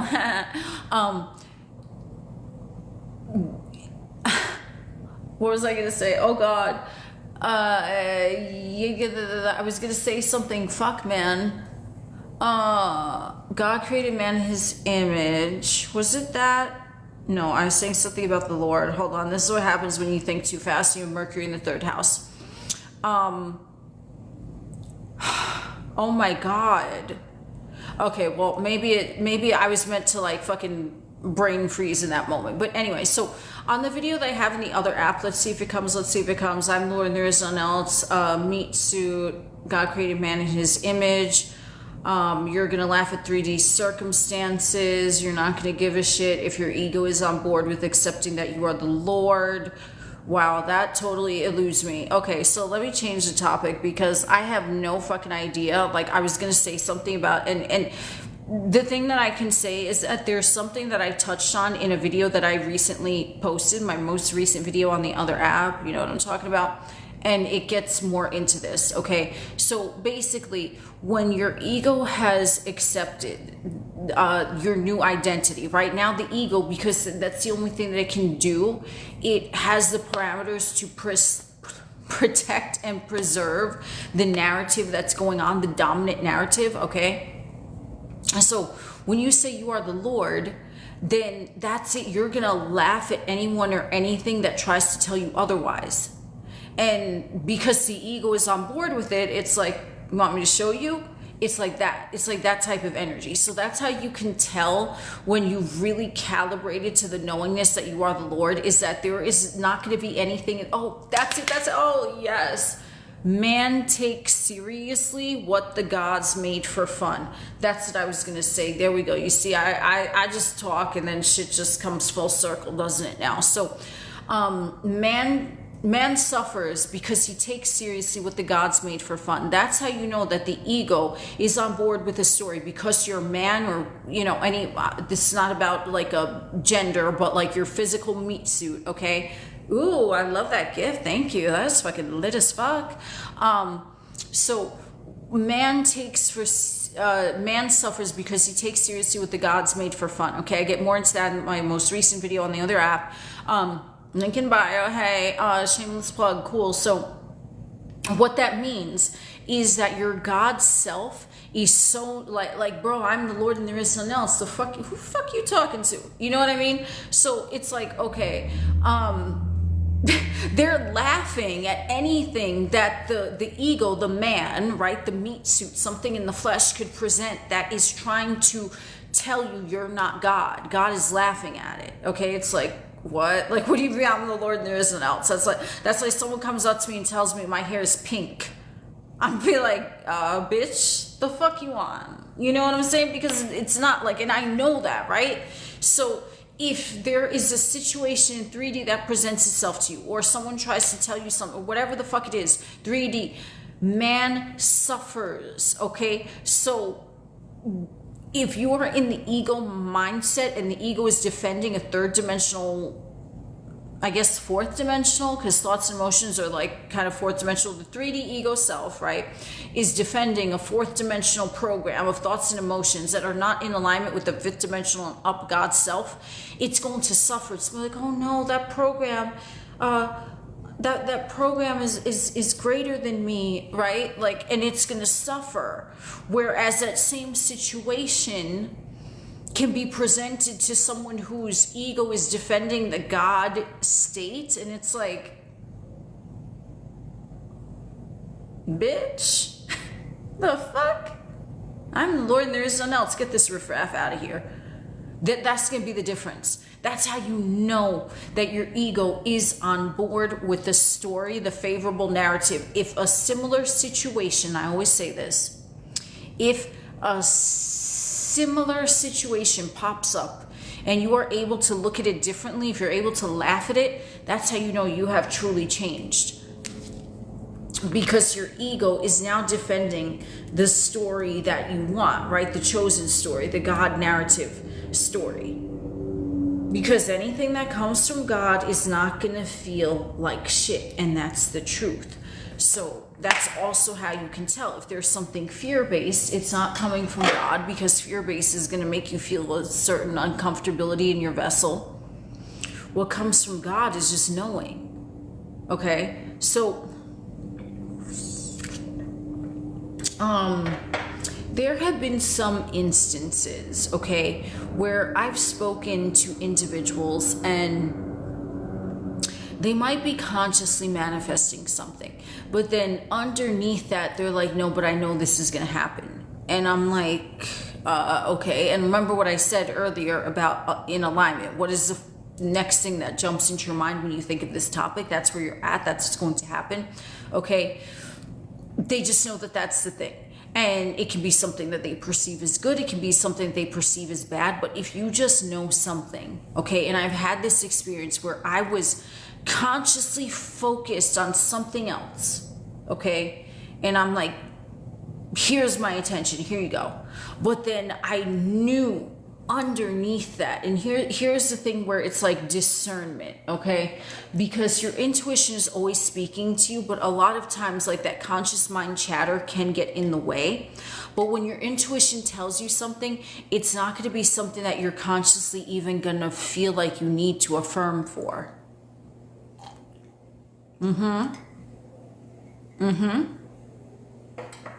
So, and I've had a few instances, which is why I can speak about it. So everyone's experience is different, but I can tell you, there have been times I've been looking over here at a particular thing, but then my intuition is like whispering, because the intuition is always going to be a whisper. It's never going to be forceful. Never going to try to get you to do something. It's like, whew. It's like a gentle zephyrus breeze. And I'm like, the fuck? And then it'll do it again. And it's not demanding. It's just, but I'm like, no, but I'm looking over here. And then it'll just keep on coming up at different intervals. Every fucking time that has happened, it didn't feel bad. It maybe was kind of contradicting what I was consciously looking at, but it didn't feel bad. That's the thing. So anything, even if you're conscious, okay, I'm going to give you an example. Some of y'all might not want to hear it, but I'm going to give you an example. So you're consciously manifesting motherfucker A. I'm in love with motherfucker A. Motherfucker A can't get enough of me. They're in love with me. They're obsessed with me. Da, da, da, da. But then it's like your intuition is like, motherfucker B. And you're like, Motherfucker A is obsessed with me. They're in love with me. They can't get enough of me. And then your intuition's like, motherfucker B. And you confused as fuck because your ego, and again, that's how you can tell the ego, because it feels like it needs to do something to get motherfucker A, because your God self is not in alignment with motherfucker A in that moment in time. So you're like, motherfucker A, motherfucker A, motherfucker A. But your intuition keeps coming through, motherfucker B. And you're confused as fuck, because when you're hearing your intuition say motherfucker B, it doesn't feel bad, it doesn't feel disgusting, it doesn't feel, it's like, what? It's like confusing, because okay, for context, motherfucker A is someone who you're dealing with, right? They're in the now, they're in the current. Motherfucker B is someone, maybe you never even met them, maybe it's, I don't fucking know, someone in another country, but you know of them, right? That's how you know motherfucker B, whatever, right? And you're like, there's like consciously, like there's no way I could be with motherfucker B anyway, because they're in fucking Iceland and I'm in Zanzibar, whatever the fuck, right? But yet it's still your intuition saying motherfucker B, motherfucker B. And you like consciously from your ego is looking at it like, what? But it processes, and here's the difference, it processes as like calm. But then when you think of motherfucker A, you're like, motherfucker A, they're obsessed with me, they're in love with me, they live right next door. Like, what do you mean? Of course they're interested in me. This relationship is gonna work out. You see how that's coming from ego? Because you feel like you have to do something to attain motherfucker A, whereas your intuition is like motherfucker B, and you don't feel any way. You're not disgusted by motherfucker B. You don't feel angry about motherfucker B. You're not excited about motherfucker B. It's just motherfucker B. And it processes as like baseline. And you're like, whoa. So consciously your ego is like, I don't, like, what? Like, how would I even be with them? You see what I'm saying? So then you concentrate even more on motherfucker A, but the whole while, the undertone, what your God self was communicating with you, because the God self only communicates in a whisper, and it's going to process as neutral in your vessel. It's telling you motherfucker B is right here. Motherfucker B, even though they're in, Iceland? They're in Iceland and you're in Zanzibar, okay? But they're in closer proximity to you than motherfucker A, who is right next door. Oh shit. Yo, I've had this experience. Maybe not necessarily with a person, maybe not, maybe with a few instances, but I've had this experience a few times in different areas. Okay, I can tell you that, in different areas. And my logical mind was like, I'm getting this intuition, and I know it was intuition. I just told you how you could tell it's intuition. It's going to process as a neutral knowing, and you're not going to feel any type of way about it. You just be like, what? You might be confused consciously.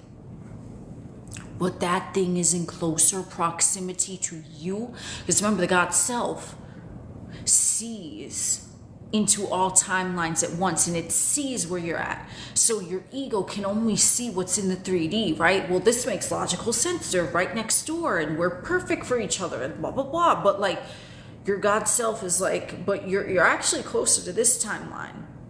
And then you're gonna, but motherfucker, in Iceland, like it won't make sense. But those are the times that you want to pay attention to that voice or that knowing, or however it processes for you. Because every fucking time, even though I was concentrated on motherfucker A, let's just say in this example, and I'm like, but this makes sense. No, a lot, because the ego had an attachment to that story, right? But the God self, remember, the God self is not going to try to force the ego to do anything. It's just a whisper, right? It's like, okay, because that's what it is. You're more in alignment with that thing that you're being whispered to, rather than the thing that you're shouting from the fucking rooftops. Oh, put that on a t-shirt. I'm gonna jerk off to that phrase later, fuck yes. So it's the knowing. It's the knowing that the knowing processes in your vessel, just like the thing that I said earlier about how you just knew something was going to happen, and whether you perceived it as bad or good, it didn't matter. You just knew it was going to happen. The knowing is that same sensation in your vessel as when your intuition, your God self, is talking to you.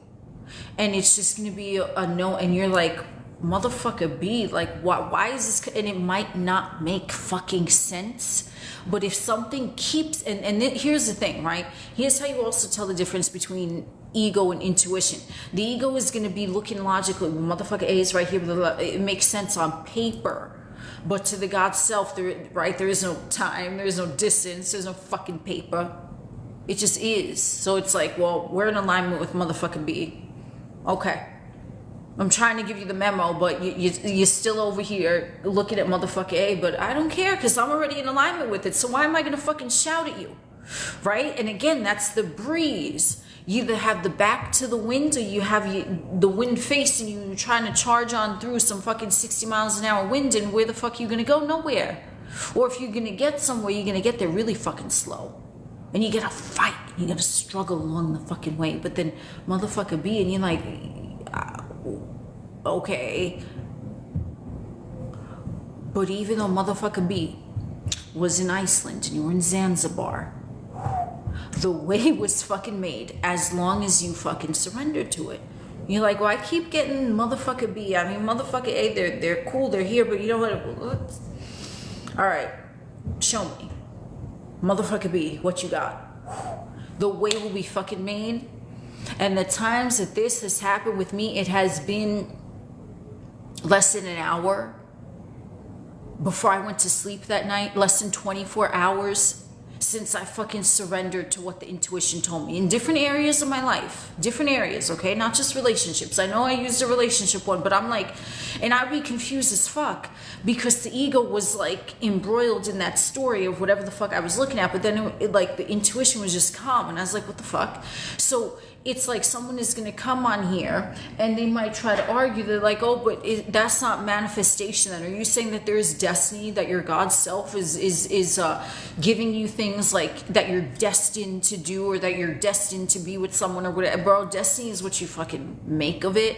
So if that's what you want to call it, by all means, but that's still a label. It's still part of the fucking cult of beliefs, right? So there's no beliefs. It's just, how's this processed in my vessel?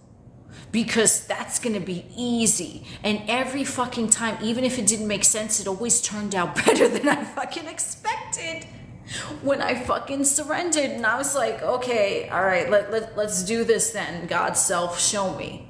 Right? Just like I said earlier, when someone tried to tell me I'm not God, I'm like, I guess that means they want me to show them that I am. And then I fucking did, and motherfuckers scatter. Okay, cool. Right?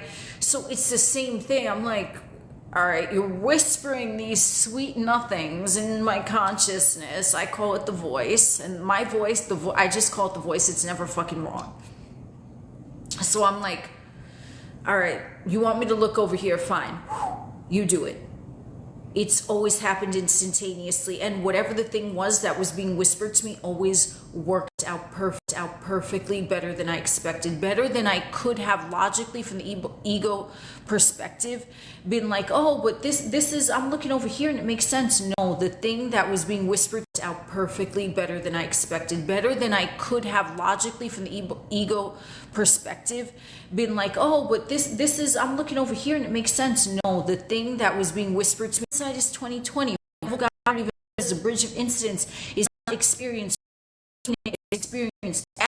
like, oh, I see how that worked out. As I said in my most recent video on here, if you take a look back at your life and things have always been working out better than you expected, you just didn't see it. You didn't have the awareness of it until you were out of that quote situation. So while you're in it, sometimes you might not be able to see the entire fucking picture.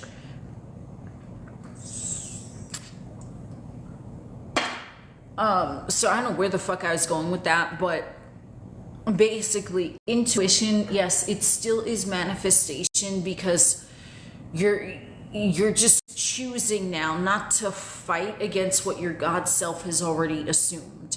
And what your God self has already assumed, I promise you, is not going to be anything fear-based or bad for you, or something that your ego would perceive as bad. It's just that the ego has an attachment to a certain narrative that's preventing you from fully looking at what the God self is offering.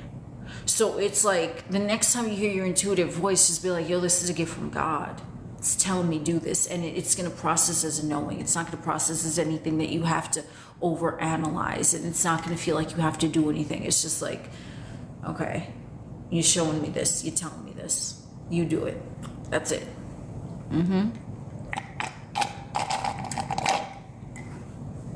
I don't know how long I was fucking yapping for, but I finished. I put my espresso martini cup water inside my fucking coffee. Oh my god, guys, you know, I had that was a long ass fucking sermon. It's already been over an hour, I know, because I did the puzzle piece. I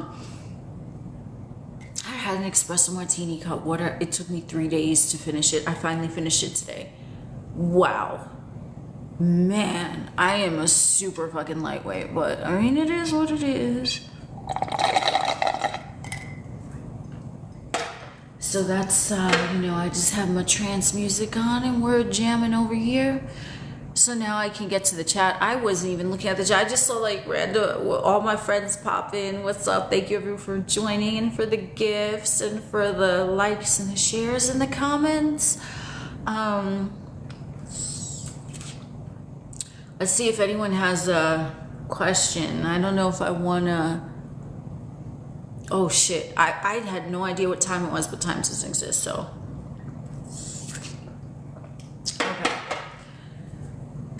So, are you saying that if you want motherfucker A, but something tells you should be with motherfucker B, you should go with B? Listen, everyone is their own conscious awareness, so it's really what you want. But if you have this kind of nudge, this intuition to look over here instead of what your ego is focused on, and it feels light and it feels easy and it feels like a knowing, then maybe you might want to look into that.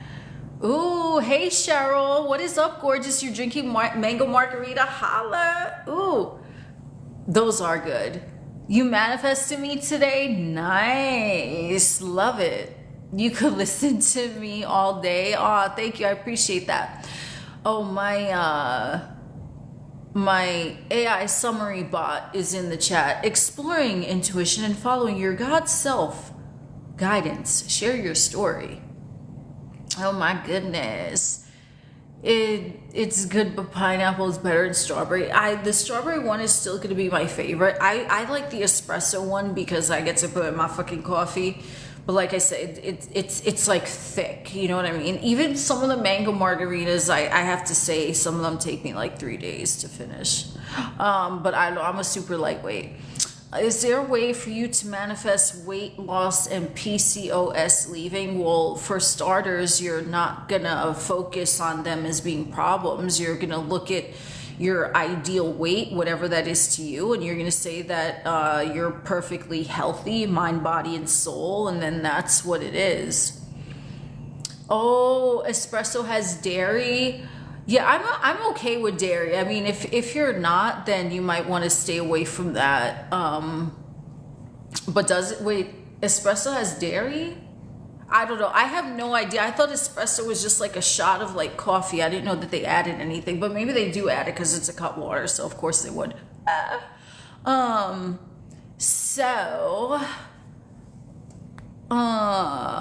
Thank you, Morena. I appreciate you. Sarina Morena. It's the crepe liquor. What? I don't even know what's... Girl, you know I've been drinking these. I don't even know what's in there. Oh, crepe. I was like, what? I was like, crepes. I'm picturing crepes, like those little like flattened pancakes, which are so good. Oh my God. The cream liqueur. Yes, I could definitely see that. That's why it's thick. That makes total sense. Yeah, I mean, I'm enjoying it. 3 days to finish one, but hey, it's all good. You know, we're not doing anything. You know what I mean?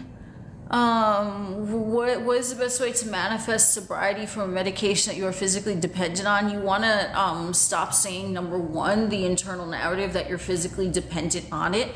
So if, you know, and I am aware, yeah, for entertainment purposes, because I have a degree in being me and that's it. I'm not a doctor. I'm not a fucking psychologist. Okay. But from a manifestation perspective, you would want to just start saying that that medication does not serve you, that you're physically perfectly fine without that medication. You're dependent on nothing. Even if your physical vessel is like experiencing symptoms, you're going to say, you know, I don't know where that came from. I don't need any type of medication. Okay. I am sober. I am free. I don't need anything. My body is perfectly fine just as it is naturally. You'd want to, you know, start saying that you're not physically dependent on it. You put a lot of ice in drinks, like, yo, me too. I put this in coffee and I was like sipping it slowly with my little straw here, but it is what it is, you know. How would someone go about manifesting a pro soccer career? It's like the same thing with any manifestation. Okay, with medication, with a health ailment, with a person, with money, you're already in there and you're not looking at a perceived problem. So anything that anyone is perceiving as a problem right now, you just start looking at it differently. That's it. I don't need medication. My body is functioning perfectly normal. I am in perfect health. I enjoy perfect health. Every day I feel better and better. I enjoy my dream career as a professional soccer player. I'm in my perfect relationship. I'm a multimillionaire. You don't look at what the problem is. And it is the same, like the law is law, the law is neutral. If you're looking at something that you don't want, you're just going to get more of it. So any situation that you don't want, don't look at it, or start looking at it differently. And then you change the dominant focus of the narrative in your mind to, I enjoy perfect health. I don't need any medication. I'm in my perfect relationship. I have my perfect body. I'm in my dream career. That's it. You already have the thing. Whatever reflecting in my pupils looks really cool. Yeah, I thank you.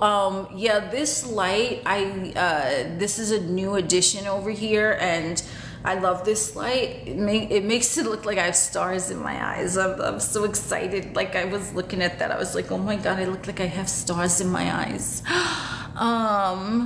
So, how to deal with a friend who is constantly body checking themselves and is competitive with you? Well, you're labeling them as that. So you want to start perceiving them differently. So either this person is no longer your friend because you got fed up with it, or you're saying, no, they appreciate me and they respect me and they do not compete with me because they know that I'm an individual. I'm the Lord and there is none else.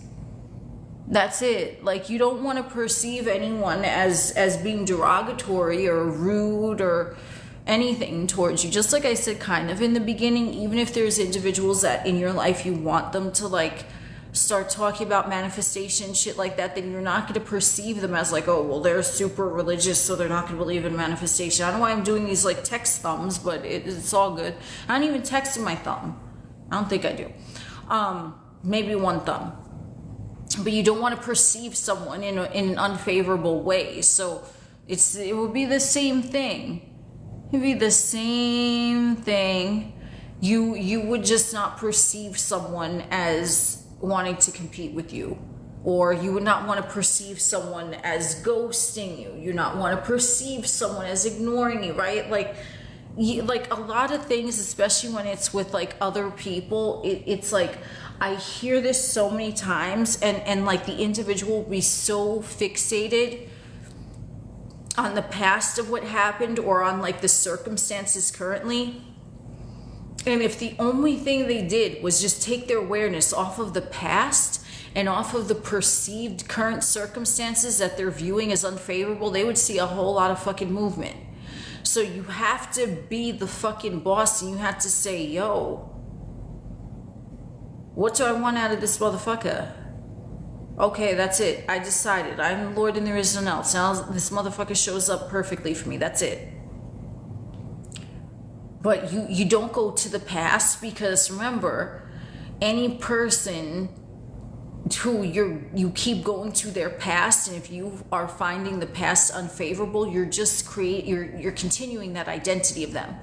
So you're tapping into the version of them who is devoted to you, they're in love with you, they're not competing with you, they always support you, they talk about manifestation with you, like, you know what I mean? You have to tune into that version of them now. And then if you're saying, oh, but this circumstance, bro, fuck the circumstances.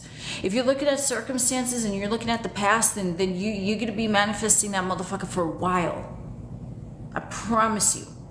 So it's like, if you really want this person conformed, you cannot look at the past and you cannot look at the current. You have to hold them in your mind how you want them to be, and that's it. It's very simple. How do you want them to show up for you? Don't look elsewhere than that. In your mind, God created man in his image. So that's what it is, you know? Well, everything happening in your 3D is exactly the opposite of your truth. I mean, if it's the opposite of it, you know, you don't even have an awareness of it, because you're living the truth so much so in your mind that the 3D doesn't even fucking matter. You know what I mean? Like, manifesting is the opposite of everything. Just like I said in the beginning about this talk of the cults and shit. It's like manifesting is the opposite of everything that you have been programmed with. So, okay, don't go into your imagination. Well, now we go into our imagination. Oh, you had to put in physical effort. No, well, now I'm going to take a nap. Just think of it as the opposite of everything you've been told. The simplest fucking way, you know? Manifesting is the opposite of everything you have been taught, programmed with. That's it. That is it. You don't fucking do what a version of you would typically do. So how you break the algorithm of being yourself, right? Joe Dispenza fucking talks about that. He has a book, How to Break the Habit of Being Yourself. You have to be mindful, at least in the beginning, when you're switching, you know, the narrative, when you're becoming like truly like super fucking powerful. And super fucking powerful means that you just already know that you are the Lord and there isn't else. There's nothing to do. There's nowhere to go. You just be the thing, and, you know, that's it, right? That's true power. You're creating everything. You are everyone. You are everything. So what is there to fear, right? If you are everyone and you are everything, then you have nothing to fear, because that's you. So you're afraid of yourself, right? And there's no fear. It's just how the ego is looking at something. So how you break out of that narrative is to do things that you wouldn't normally do. So if normally you would blow up motherfucker phone, you're gonna say, well, I'm not gonna do that. I'm just gonna, you know what, I'm gonna ghost them. I'm gonna block them. Okay, you broke the fucking algorithm right there. If normally you would fucking set out and send out 1 million resumes, you can say, you know, fuck this shit. My profile's on LinkedIn. That's all I need to do. That's it. What have you been doing this whole time in that area that you want change in? Stop doing that thing. Do the opposite of it. That's what manifestation is. That's what manifestation is. Literally. That's how you break the algorithm. And every time you break the algorithm, it's like the butterfly effect, which I think is a great movie, which I know that I've talked about it on here before, the one with Ashton Kutcher. And it's like that's how revision works, right? So he had, spoiler alert, but he has this notebook from when he was like a child or some shit, and he's going back and he's like, you know, every time that something happens in his current 3D, he goes back into the notebook and he rewrites it from the moment that juncture point of where that timeline could have intersected, right? Like, you have to watch the movie to really understand, but that's really all revision is. So you don't like, and here's the thing that I get asked a lot. It's like someone will ask me, you know, is it better to just pretend that the thing never happened, or to revise it? And it's like, revision is not like this big deal, really. Every time the thing comes to your mind, and let's say you didn't get hired for the job, okay? So instead of rejection letter, you're like, you're hired. You would just see that. You know, we're pleased to inform you that you've been selected for this position. You just, every time the thing comes to your mind, you just see it as you want to in the now moment. So it doesn't matter if something happened 3 weeks ago, 3 months ago, 3 years ago. If from your now moment you're looking at it as the way that you want it to be, you're collapsing that timeline, and then it has always been that way. So it's not this big thing where you have to go sit, light a candle, fucking meditate, and fucking jerk off to mala beads. You go, whatever the thing crosses your mind. Oh, this motherfucker said they don't want to be with you. Okay, so you're going to picture it in your mind, or you're going to hear them say, oh, I'm so in love with you, I can't live without you. Boom, that's it. It's not like something crazy, okay? It's not like this big fiasco, and you don't need to consciously go in and do it. It's just whenever it crosses your mind, that's what you're going to rewrite the script.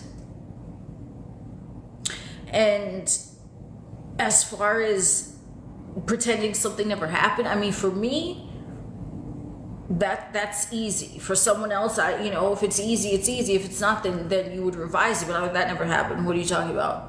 What didn't happen? What? Because if I drop something from my awareness, bro, no one can fucking access that. Because everyone is me. So even if there was something and like 10 motherfuckers were around for it, if I drop it from my awareness and I say, what the fuck you talked about, that never happened, bro, motherfuckers are going to forget that even fucking happened, or they're going to remember differently. So it's up to you, really, what you're comfortable with. But I would not keep reliving a narrative that you find painful or infuriating or insulting, or, bro, like, and it could be tempting because you're getting this rush of fucking adrenaline from the ego, which I talked about in my video on the other platform, and it's getting uploaded onto this platform. The same platform, you know what the fuck it is. So my video on here, because when I upload it, it's going to be on that platform. Right now we're on a different platform. It's cool. We play musical platforms, okay? So you have to be mindful. If you want change, but you keep reliving something, and it's going to make you feel like shit, well, that situation, technically, if you decided right now that never happened, that situation would no longer exist. But you're doing that to you from the ego perspective. I don't know why. You like the pain, it's causing that adrenaline, that rush, right? Like I talk about in my video, oh, let me just make one more account. Let me just do one more drive-by. Oh, okay. Then when does it end? When are you gonna fucking tell yourself, I deserve to be free of having to stalk fucking shit that already wants me? All I need to do is decide that the shit already wants me. Whether it's a job, whether it's a motherfucker, whether it's a pet, whether it's a house, I don't know. The thing that you want already wants you because you have an awareness of it, which means that there's a timeline where you and it are, you cohesive. But you keep going in to reactivate those adrenaline fueled emotions. But you're doing that. So you have to be like, and it gets easier, right? Because I remember when, like, maybe, like I said, it's like I don't even know what year it is. Fuck, man. 3 years ago? I don't know. I want to say roughly around 3 years ago when I first started, like, really applying this shit, okay? Like, I grasped the concept, but when I started applying it, shit started moving fucking fast. Because I was mindful. I was like, oh shit, I'm not going to be that version, I'm going to be this version. And it took, I don't even know how long, because time doesn't exist, but I don't think it took more than like a week to really get into the mindset. So was I mindful in the beginning when I was switching out, when I was like, I'm Lord and there is none else, and the ego tried to chirp in? I was like, ooh, gotta be mindful, that's not me. I don't know what that is, but that ain't me, because I'm Lord and there is none else. I had to be mindful in the beginning, right? For that week that I was switching it up. But after that, it's just going to be second nature. You're just going to naturally start to look at things from a positive outlook. Okay, you didn't get the job. That's a mistake. That was a glitch. Or there's a better job for you. You're just going to find something with it. And you're not going to have to go looking for it. You're automatic, like I said earlier, when you think of a particular sector of your experience, automatic, what comes to mind? Boom. it's going to be natural that you're going to be thinking favorably about every app in your sector, about yourself. You're just going to be it's going to be natural. It's going to be on autopilot. So yeah, might you be mindful for the first few days? Sure, but it's like tying your fucking shoes, riding a bike. I don't know how to ride a bike. I don't give a fuck how to ride a bike neither. I know how to drive. I don't roller skate. I can ice skate a little. I don't do skateboards, but I don't ride a bike. So those of you that know how to ride a bike, I know how to tie my shoes though. But like when you first learn a new trait, you maybe had to think about it a few times. Okay, so when I'm tying my shoelaces, I gotta cross them like this, and I gotta fold it over, and then I gotta do that, right? You have to be mindful, but then I can do that shit with my eyes closed now. It's okay. So that's the same thing with manifesting and being that new version of you. It's like, yeah, you might have to think about it for a few times, but is it worth it? I don't know, man. It's your reality. You tell me. For me, it's fucking worth it. I'm not like you need to really be fucking firm with yourself. You need to be disciplined. You'd be like, why the fuck am I gonna create a victim narrative in my own fucking story? That's a little psychotic. That's a little culty. Faux cheesy. A little bit culty. Because, you know, the 3D parameters, you know, part of the game, they want you to be stuck. They want you to be a victim.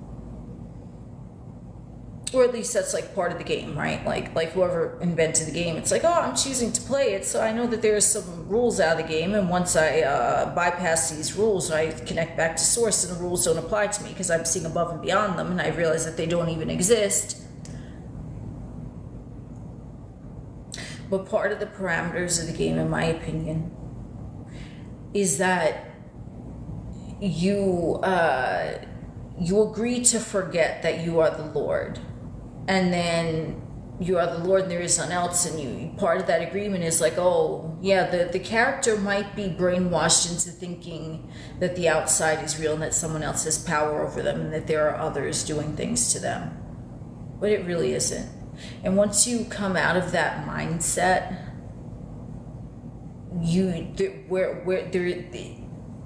where's the game? Where's the parameters of the game? There are no rules, so you're in the game. Like, imagine this shit, okay? I am playing, and the only game I really played a lot was Super Mario. I'm playing Super Mario. Bro, I choose whatever avatar I want. I am the Lord and there is none else, and I'm strolling around through the game. There are no rules. I can do whatever the fuck I want. Ain't no one can touch me. And I win every level. But see, I've completed the game. Because would it be fun if I opened up Super Mario and I just was untouchable right from the jump? I'd be like, what kind of game is this? I'm just breezing through everything, right? So there's kind of like, in my opinion, part of it is like you go into it so you could be like, yo, I'm the shit. Bro, I defeated this entire game and now I get to walk through this game and just play. But it wouldn't have been a game. It wouldn't have been fun if you just walked in and, you know, would what the fuck word am I tromping? That's a word now. I don't give a fuck. It's a word now from my higher self. You tromping on Bowser, okay? It's a combination of trolling and stomping.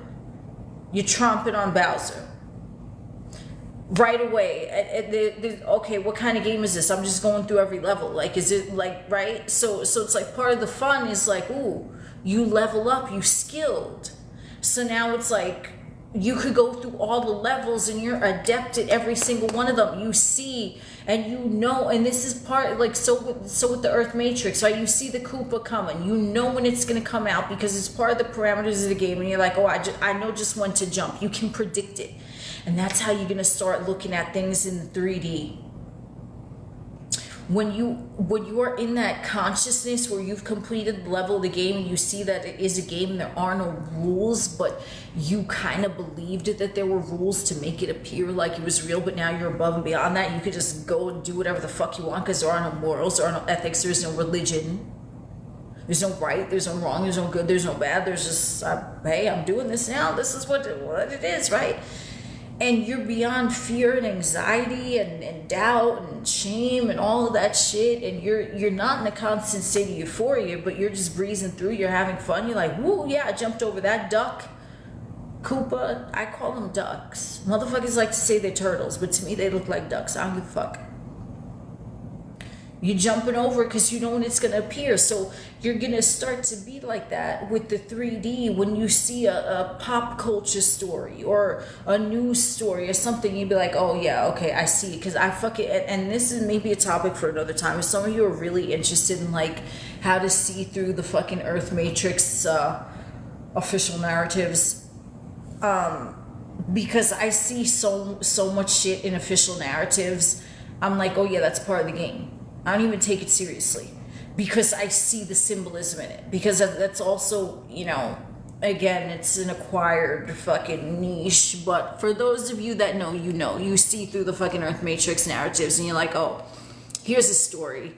Don't know why it's going on, but I know it's a story because of the, and they put codes in there and they put different things, like, you know what I mean? But I see through it. I see through it. I see through official narratives that are meant to keep you in fear, right? Because the 3D Matrix is kind of like a Mario game, only it's like, it's for your mind. So instead of Koopa in the castle, right, the final boss trying to scare you, it's like, oh, here's a new story trying to scare you.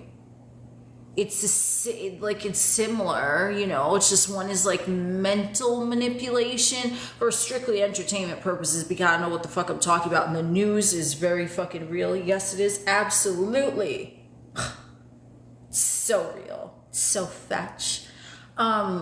So you, instead of battling Koopa, it's like you're battling what narratives you're being constantly presented with in the 3D. That's it. What societal construct, what story, right? Even if it's something like you gotta work to earn money. Who says, bitch? Like, where did that even come? Who the fuck started that rumor? Who started that rumor, homie Holmes? Do I need to show them that I am the Lord and there is none else? No, I don't give a fuck, okay? But here's the thing also. When you're on a certain consciousness, you're also going to have the awareness that if someone else is not there, you don't give a fuck. You're just like, oh, that's an NPC. They'll get there when they get there. Either that or you intend that they meet you eye to eye with that. But you're not going to be offended if someone else is I don't give a fuck, bro. So, bro, someone could go to the Roman Catholic cult church and fucking get on their knees in front of the priest. That's never fucking happened, right? And take the Holy Communion, which is the body and blood of Christ, and be a fucking metaphorical cannibal. And if they like that and they enjoy it, bro, I'll sit there, I'll listen to it. I'm like, why do you find that interesting? You're eating this dead guy who's your savior. You're wearing his fucking carcass on a cross. To me, that's disrespectful. I don't want to wear a dead guy on a piece of jewelry. Especially the mannerism that he died, but yet that's supposed to be my savior. I don't know, I just always thought that was weird with Roman Catholic cult. But hey, if someone wants to talk to me about it, I'm not going to judge them because I don't give a fuck. Because I'm like, oh, they're in that portion of the game. That's where they're at. Not that they're better or worse than me or I them. It's just that's where they're at. And when you up level in consciousness, you're not even going to judge anyone. You're not going to give a fuck. I'm telling you. Because remember, God, right? If you really want to know, like, God does not judge. God does not give a shit. God doesn't give a shit, bro. God does not give a shit. God, like, oh, you had to go and confess your sins to the priest. So the priest is going to tell you to say 6 Our Fathers and 2 Hail Marys, and that's going to make it better. Okay. What is that? Okay, so someone can tell you the most, maybe on 3D paper, raunchy, diabolical, whatever the fuck they're telling you, right? And you could see, like, oh, some might judge that as this, but you know, I don't see that. I see that they're being honest. Do they trust me so much that they're telling me this raunchy, diabolical thing? But it's not raunchy and diabolical because they're also telling me their reasons, right? So when you become God, it's like you start to notice that people just start telling you shit, and you're not, like, whatever the fuck it is, and you're not even judging it as good or bad. That's also how you know you're God, because people are going to tell you shit and you're not even in judgment. You could see maybe, okay, that's a little interesting, or oh, okay, that doesn't matter, but you just, okay. You're just like, it is what it is. So if someone is super religious, I'm not judging that. I mean, I might personally be like, okay, well, that's not for me because of all the reasons I said, but I'm still not going to give a shit. So when someone is judging you, they are not coming at you from their God power. But then it's also like, why would you perceive anyone as judging you? You see what I'm saying? How, like, if you're a master manifesting, you are the Lord and there is none else, you know that you could sit up here and say whatever the fuck you want. You could tell anyone anything. You could do whatever the fuck you want. And no one can say jack shit about it or judge you for it unless you give them that option. So I come up here and I sound like, I don't know what. Ooh, thank you for the gift. Appreciate that. And I'm fucking drinking cut waters and I'm fucking talking about, fuck the Roman Catholic cult. Do I give a fuck? I don't give a fuck. And I know that no one else on here gives a fuck either. It's just like, okay, yeah. I'm not expecting anyone to fucking judge me. So when someone even comes on here, Jesus is king, or where you're a fucking demon, okay, cool story, bro. I don't give a fuck. Ooh, thank you for the gift. I like that hat. Holla. I'm not expecting anyone to judge me. See, because I'm God. I'm the Lord and there is none else. There is no judgment other than me. So someone could come up here, tell me that they did this, that, and the third. Oh, but what do you think? I don't think anything, dog. What do you think? You're the only judgment. I don't give a fuck. Oh, but don't you care what people think of you? You're saying that you're God and you say the word motherfucker 20 times in 20 seconds. Okay, ain't no one judging me. Because if someone is going to judge me, they're not going to be near me. Because everyone that even encounters my presence, my videos, my content, they are a friend, or they do not present themselves at all. Fuck off. I don't have enemies. I don't hate anyone. I don't give a fuck. That's my thing, bro. God does not give a fuck. When you have truly accepted that you are the Lord and there is none else, no one can tell you something that you would judge as bad or good. You're just like, oh, okay, they told me that. The things that you do, the things that you say, how you conduct your fucking life, you don't even think that anyone is going to judge you, because you know that everyone loves you, accepts you, and respects you exactly as you are. Either that or they will not be in your experience. Seriously. And that to me is the ultimate. Because when you just go in assuming I am the Lord and there is none else, you cool with everyone. Who doesn't want to be cool with God?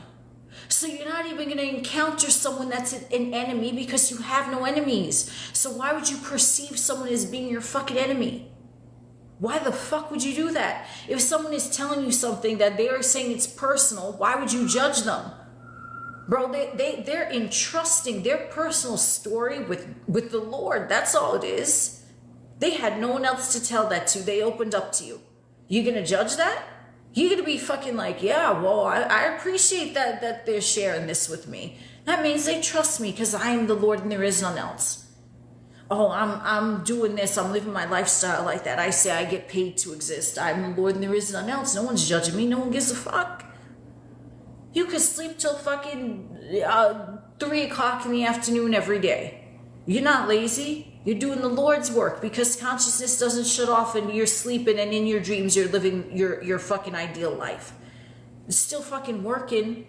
But then you could be like, oh, but someone's judging me because they're going to say that my lifestyle, bro. You're saying that they're judging you, so then they are. I don't expect anyone to fucking judge me. That's it, bro. That's who you want to be. If you really want to be God, there is no judgment. Only God can judge. Cool. But God doesn't judge. See, when you're given the option to judge something, you're going to find that you're not even going to be doing that. You're just going to assume that everything is perfect. It's just going to be natural. It's not going to be a question. Oh, but if I say this, what are they going to think? You don't give a fuck because you know that you are them. The fuck? Someone super religious comes up to me, and I've had this happen. And, oh my God, there's one time I was in Trader Joe's, and someone came up to me, handed me a fucking pamphlet with Jesus, saying, Jesus loves you. I said, bless you. Thanks, appreciate it. Did I fucking sit there and tell this person, no, because I give a fuck. I'm like, oh, well, okay, yeah, Jesus does love me. I'm the fucking Lord. There isn't else. There ain't no one else for Jesus to love but me. And it's not like from a cocky perspective, but you know what I'm saying? It's like, I'm not going to judge that because I don't care, because I'm not in the ego of saying, what do you mean Jesus loves me? I don't believe in Jesus. I don't believe in religion, right? Because if I was truly in the ego like that, then I would be judging them for talking about Jesus when I'm not. I'm like, Christ consciousness. Yeah, was Jesus a real man? I don't fucking know. I wasn't there. And so you're going to start to notice that with your interactions with individuals. So if you're saying that someone doesn't like you, that's your judgment, homie, not theirs. Oh, everyone loves me. In my universe, we're all friends here. That's how I say it in the chat. We're all friends here. The fuck? Why the fuck would you or me attract anyone that wasn't a friend? The fuck? I don't. But see, now if you have a story somewhere about like all your coworkers are assholes, every person you date is a fucking whore, then that's your judgment. And it might not be isolated to that person. It might be isolated to just people in that sector. You're the only judgment. Oh, but what if I tell someone that I'm not religious? Okay. I've told motherfuckers I'm not religious, and they still talk to me about religion. We have conversations about religion. They know damn fucking Skippy I ain't religious. But I'm not judging them because they are. You see, that's the God state. God state is above and beyond religion. I'm up here, I'm saying I'm God. Yeah, I know how that, like logically, how that could sound to someone else. But I'm not saying they're not God. Ooh. Are they God in my reality? No, they're God in their reality, just like you're God in your reality. And your judgment of anyone is what is going to play out for you, because from the God perspective, right? It's fifth dimensional. Everything is like and unlike, or the same thing, different degree, the Kabbalion. Okay, so this person is religious. I don't like them.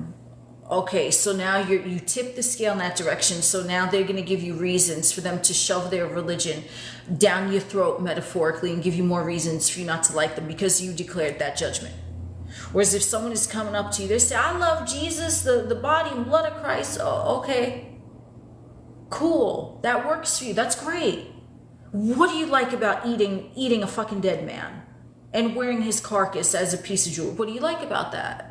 You know, like, okay, because they're getting off on it. So I'm going to ask some questions. I'm like, well, why does that resonate with you? I'm not judging it.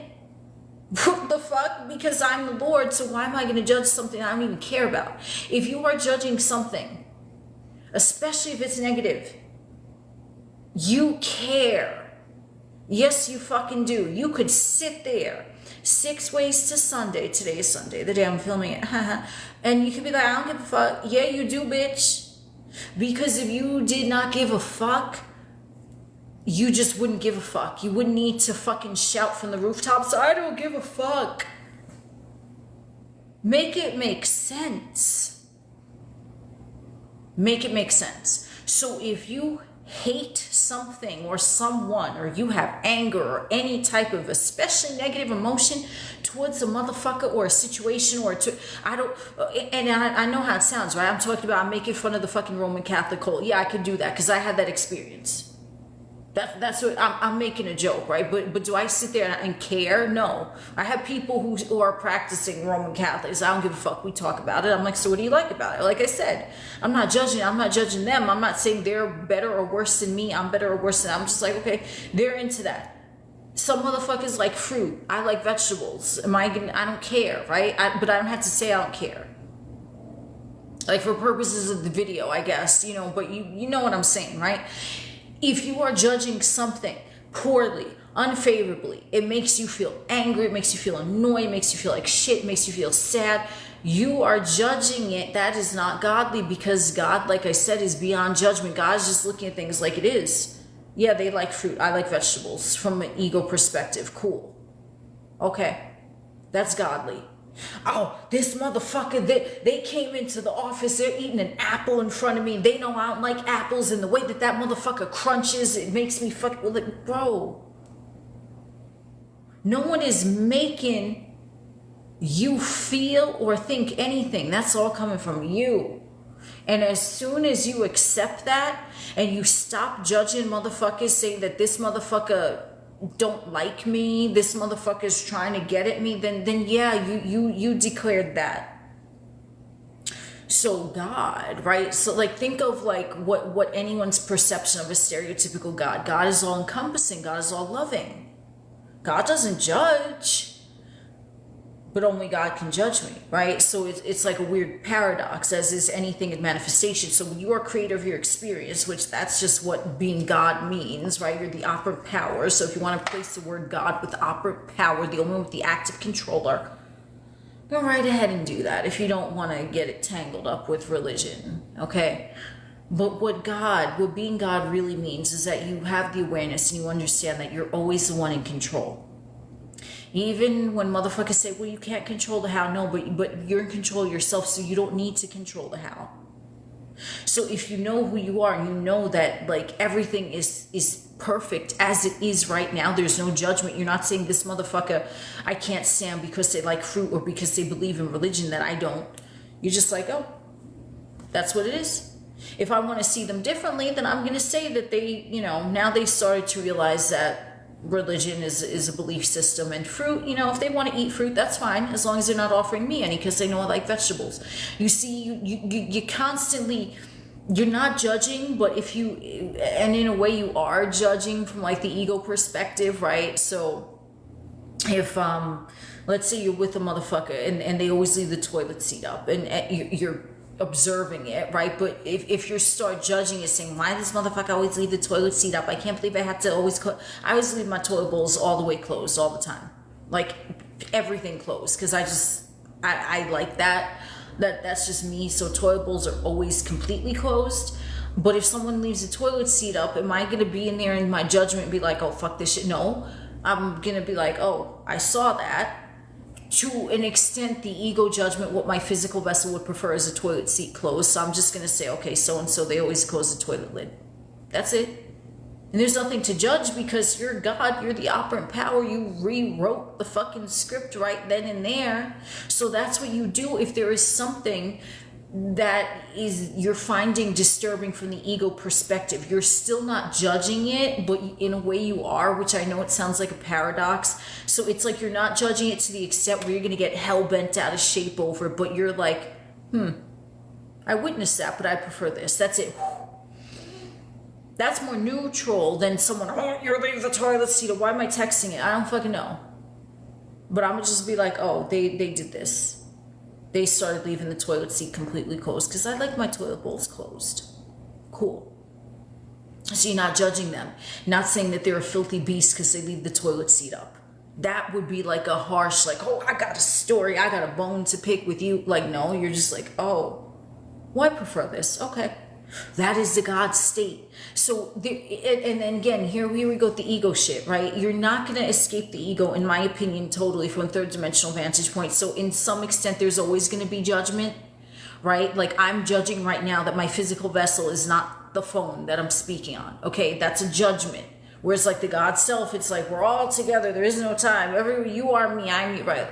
Cool. So there's always going to be some sort of judgment, but it's like there's levels to it. And that's how I look at it. It's like a gradient. It's like there's something, if you give a fuck about something, there's a judgment in there. And if it's making you feel like shit, it's a judgment that don't serve you, and you should probably nip that shit in the fucking bud.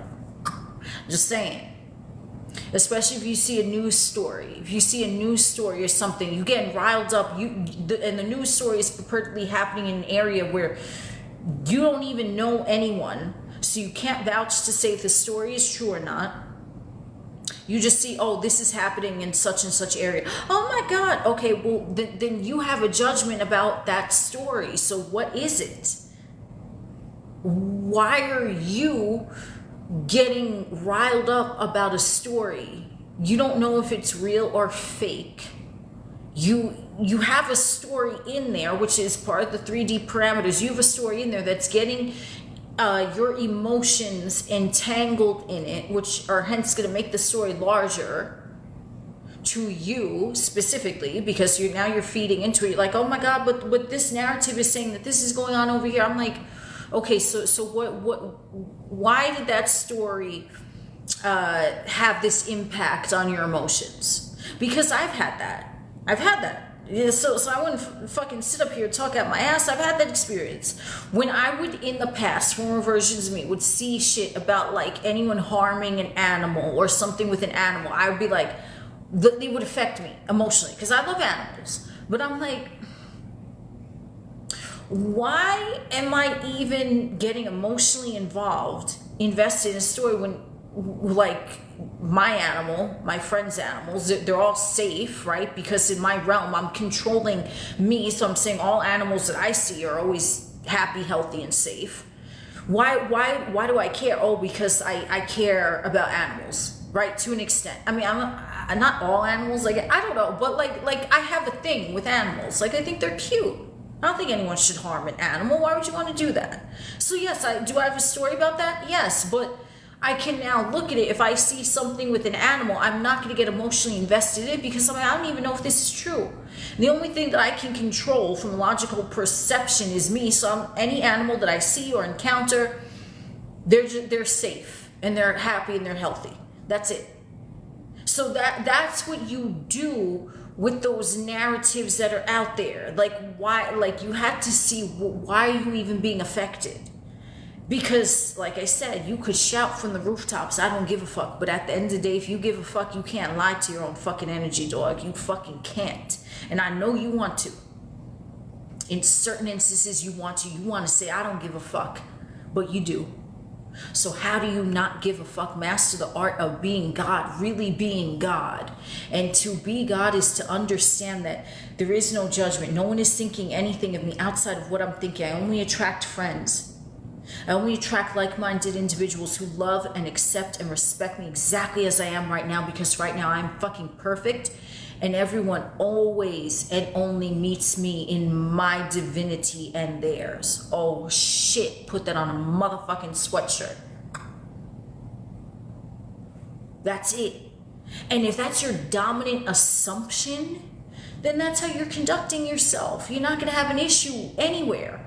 You see a story on the fucking whatever social media or on like a fucking news. Oh, I don't even know if this is true, but you know what? In my realm, all's well, everything is perfect. Everyone I know is safe. They're protected. They're taken care of, right? That's what you do. So the whole parameters of the game, it's like these stories are out there to try to get your energy, siphoned away from being God, right? Because if you're being God, then you exist above and beyond the matrix. It means you're no longer powering up the matrix, right? Just like if I see a story about an animal that I don't much care for, I'm going to swipe away. I'm not going to get my emotions about it. I'll be like, well, every animal that I know is safe and protected and happy and healthy. Boom, that's it. That's all I can do, right? Because I don't even know if that shit is true. Why am I going to go look at, oh, is this true? No, because that's negative. So I'm like, okay, whatever it is that's out there for whatever reason, but you know what? That's still a reflection of me that's showing who I am. And I'm the motherfucker that knows that in my realm, every animal is safe and protected. So I can scroll away.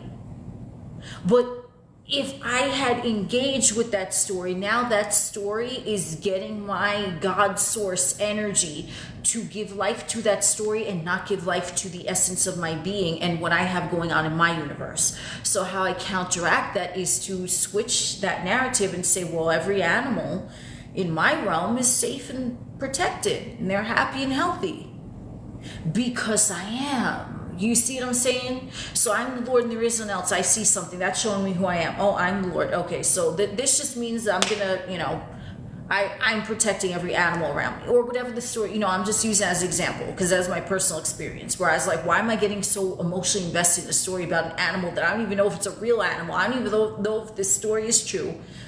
But who am I? All the animals that I'm aware of, my friends' pets and shit, I don't have pets anymore, but my friends' pets, you know what I'm saying? They're safe and protected. So that's it. That's showing me who I am. I'm the Lord and there is none else. So I took the energy back and I centered it back on me rather than giving energy to a narrative that I don't even know is true. Because when you are giving your energy to a narrative that has nothing to do with you, then that stifles you from your own evolution of consciousness. This is why they have these things out there, what they would call in mainstream media, or like what the quote conspiracy theorists like to say, oh, there's stories out there because it's a distraction. My dog, every story is a fucking distraction. Because if it has nothing to do with you and your immediate sphere, that's a distraction from working on you. So instead of you being like, okay, well, I'm a multimillionaire, I'm in my dream career, with my dream partner, I enjoy perfect health, my perfect body, right? Your God conscious energy is powering up that narrative for you, right? So you're living that life in the matrix. But then you switch the attention, you're like, oh, the story, this animal, oh no. Now the attention is not on you and your dream life, it's on here, it's on this story or whatever other story is out there that you're paying attention to. So you're paying for it, right? So do you like what you pay for? Now your fucking feelings are all in topsy-turvy over this fucking story, over the fucking kitten that they couldn't rescue from the sewer. And you could have just been like, okay, well, I don't know if that story is true. Everything in my life is perfect. Every animal that I know is safe and protected, and I'm living my dream life, right? Like, there's two options. So the more that you give attention to bettering yourself, the less fuel you give the narrative. And this 3D Earth Matrix is made up of, for completely entertainment purposes, because this video has, there's no facts in here whatsoever. It's just entertainment. You know, it's just there to get you to not focus on things for you, because if you focus on things for you and up-leveling yourself in the game, it's like now you didn't up-level in that consciousness, right? Just like Super Mario. Level 1, you still at level 1 because you're looking at the animals in the fucking commercials. When you could have already been at level 2 if you just said, okay, yeah, that's cool, that's a nice story, cool story, bro, but you know what, all the animals in my realm are safe and protected, boom, you at level 2, you see? And so it's keeping the matrix running, those stories. And the matrix is running the holographic representations because your God consciousness is fueling that. So if there's a big story, right? You ever notice this, how there's like big stories and then like next week the story is completely forgotten and it's not mentioned, and then it's like another big story. It's like a revolving narrative of what the fuck. Are you going to pay attention to all of that? You know what I'm saying? Like there's so many stories I could say right now. There was one that there was some lady on a plane and she saw someone and she's like, that motherfucker ain't real or some shit. Where did that story go? That was a few years ago, I think. I don't know. Right? There's so many different things. Okay? So whatever story is out there, if you're paying attention to it, you're giving it your energy, you're powering it up, you're making it stronger, which is solidifying it in the matrix. Okay, that's why they drop, in my opinion, for completely entertainment purposes, they drop these stories in there for no reason other than to get attention on it so that you don't level up in the game. Because when you level up in the game, now you're not giving your awareness to the story. Like, you can observe it, but you're not going to participate energetically. And so it weakens that story, but it empowers you. You see what I'm saying? So, you know, that's just what I've seen from, you know, experience with the Matrix. That's what's going on, but it's part of the game, so you really can't take it personally, right? You can take it personally when you in the game and Bowser blows a fireball on you. Are you taking it personally, or you're like, oh, that's what Bowser is supposed to be doing? So that's why if you find yourself getting in an uproar over a story in the media or social media or pop culture or whatever it is, you give a shit. Now, it's your duty not to pay attention to that story, but to figure out why you give a shit. Okay? Why do you give a shit? Because there's a belief system in there, okay? So now you figure out what the belief system is, just like I figured. Well, my belief system, I care about animals. Okay, I don't want to see them harmed.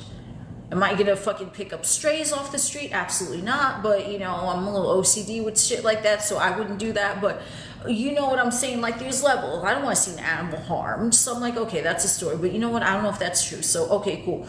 Is this story detrimental to me? I don't want to see animals get harmed. I don't think there's anything necessarily wrong with that. So I'm like, okay, I'll leave the story, but you know, I'll tweak it to my adjustment and say, okay, you know, all the animals in my realm that I know of are safe and protected. Cool, that's it. So whatever the thing is that drew you in, why you gave a fuck about that story, the story is just like Bowser throwing the fireball. It's doing what it's supposed to be doing. You don't want to take it personally, but you fucking did. And why you did was the clue that you were supposed to discover to awaken you to, oh shit, I have this story going on. So now you look at the story. Is this story serving me? You see a celebrity get cheated on, and then you start posting all over, oh, so-and-so got cheated on. Okay, so you have a story because what? Maybe you got cheated on. And now you carried that with you. Okay, so now you gotta say, oh, well, that story is pretty detrimental. So you're not going to be triggered anymore. You can start saying that everyone shows up for you as faithful, loyal, and devoted, and monogamous, right? That's just, it could be anything, okay? But the story is not doing anything. It's just being the story. Like Bowser's throwing the fireball, because that's what he's supposed to do. You're not supposed to take it personally. But I mean, from the ego perspective, you kind of made an agreement, right, to go in and inhabit a portion of this vessel to pilot around to make you believe that it was real. So you're kind of hypnotized by the illusion a little bit, but it's okay because you're awake now. And you really see that the story is just an illusion. It doesn't matter, okay? Unless you make it matter, because you're the one that's powering up that story.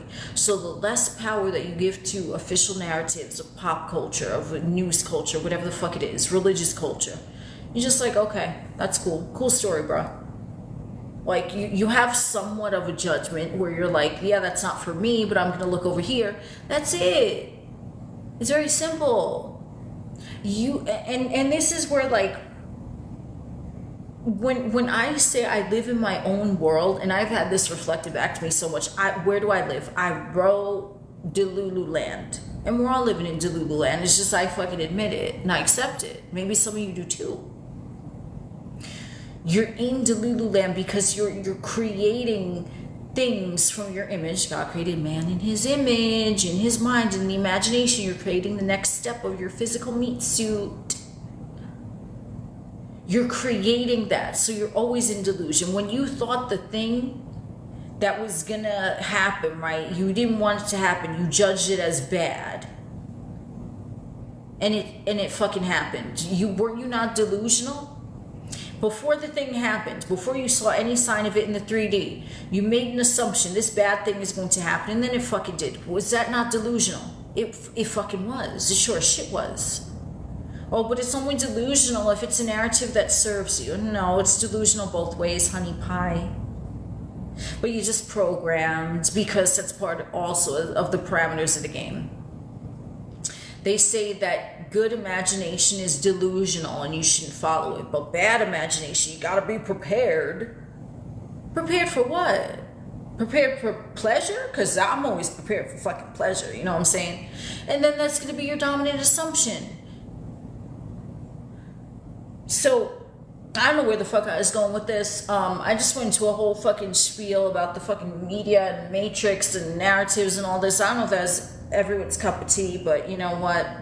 It's one motherfucking psychedelic trip, so have no judgment. I mean, you're always going to have some sort of ego or judgment, but the God self is just like unfettered. The God self doesn't give a fuck because everything is one and you are everything, so there's nothing to be afraid of aside from you. So when you find yourself giving a fuck about something, that's your clue to go inspect it, be a little inspector gadget and be like, okay, what the fuck is going on here? That's it. Why was I triggered by this? Oh, okay, so let me change that. That's all. You up level in the game, and then you could see that same story the next day and it doesn't affect you. Why? Because you decide to change. So the story is the story. The story is just Bowser. Ooh, I love that. Thank you for the chain. The story is just Bowser doing what he's supposed to do, shoot fireballs. You don't take it personally. Like, that's part of the parameters of the game, just like any story that's fucking out there. You don't take it personally. Dodge the fireball. Oh shit, okay. Now I know what to do. When I enter the chamber, Bowser is going to spit a fireball in 3 seconds and he's going to jump up and down. And then, okay, that's my cue, right? And I'm telling you, you're going to fucking notice, because I've noticed shit in the media. There's like repeating things. They recycle the same stories. They recycle the same fucking stories and they leave clues in the stories. And I fucking seen it. But that's not manifestation. That's a whole other different thing. That's parameters of the game. Maybe I'll do another video if you guys want a video on that specifically, strictly for entertainment purposes, because everything I say is bullshit because the media is real. The media is so real, yeah. Everything is a delusion. Bullshit because the media is real. The media is so real, yeah. Everything is a delusion. Previously, if that makes sense. So I don't know how long I was talking, but it feels like I didn't get to the chat. I did chat for a little bit with you guys. I appreciate you all for joining. And we're going to see if I can get this uploaded today. But if you are watching on YouTube and you made it till the very end and you do want a video about exploring further into like topics of the Matrix, maybe we can do that. We'll see. I don't know. But anyway, thank you friends for joining. I don't know. But anyway, thank you friends for joining. Talk to you later. Anyway, thank you friends for joining. Talk to you later.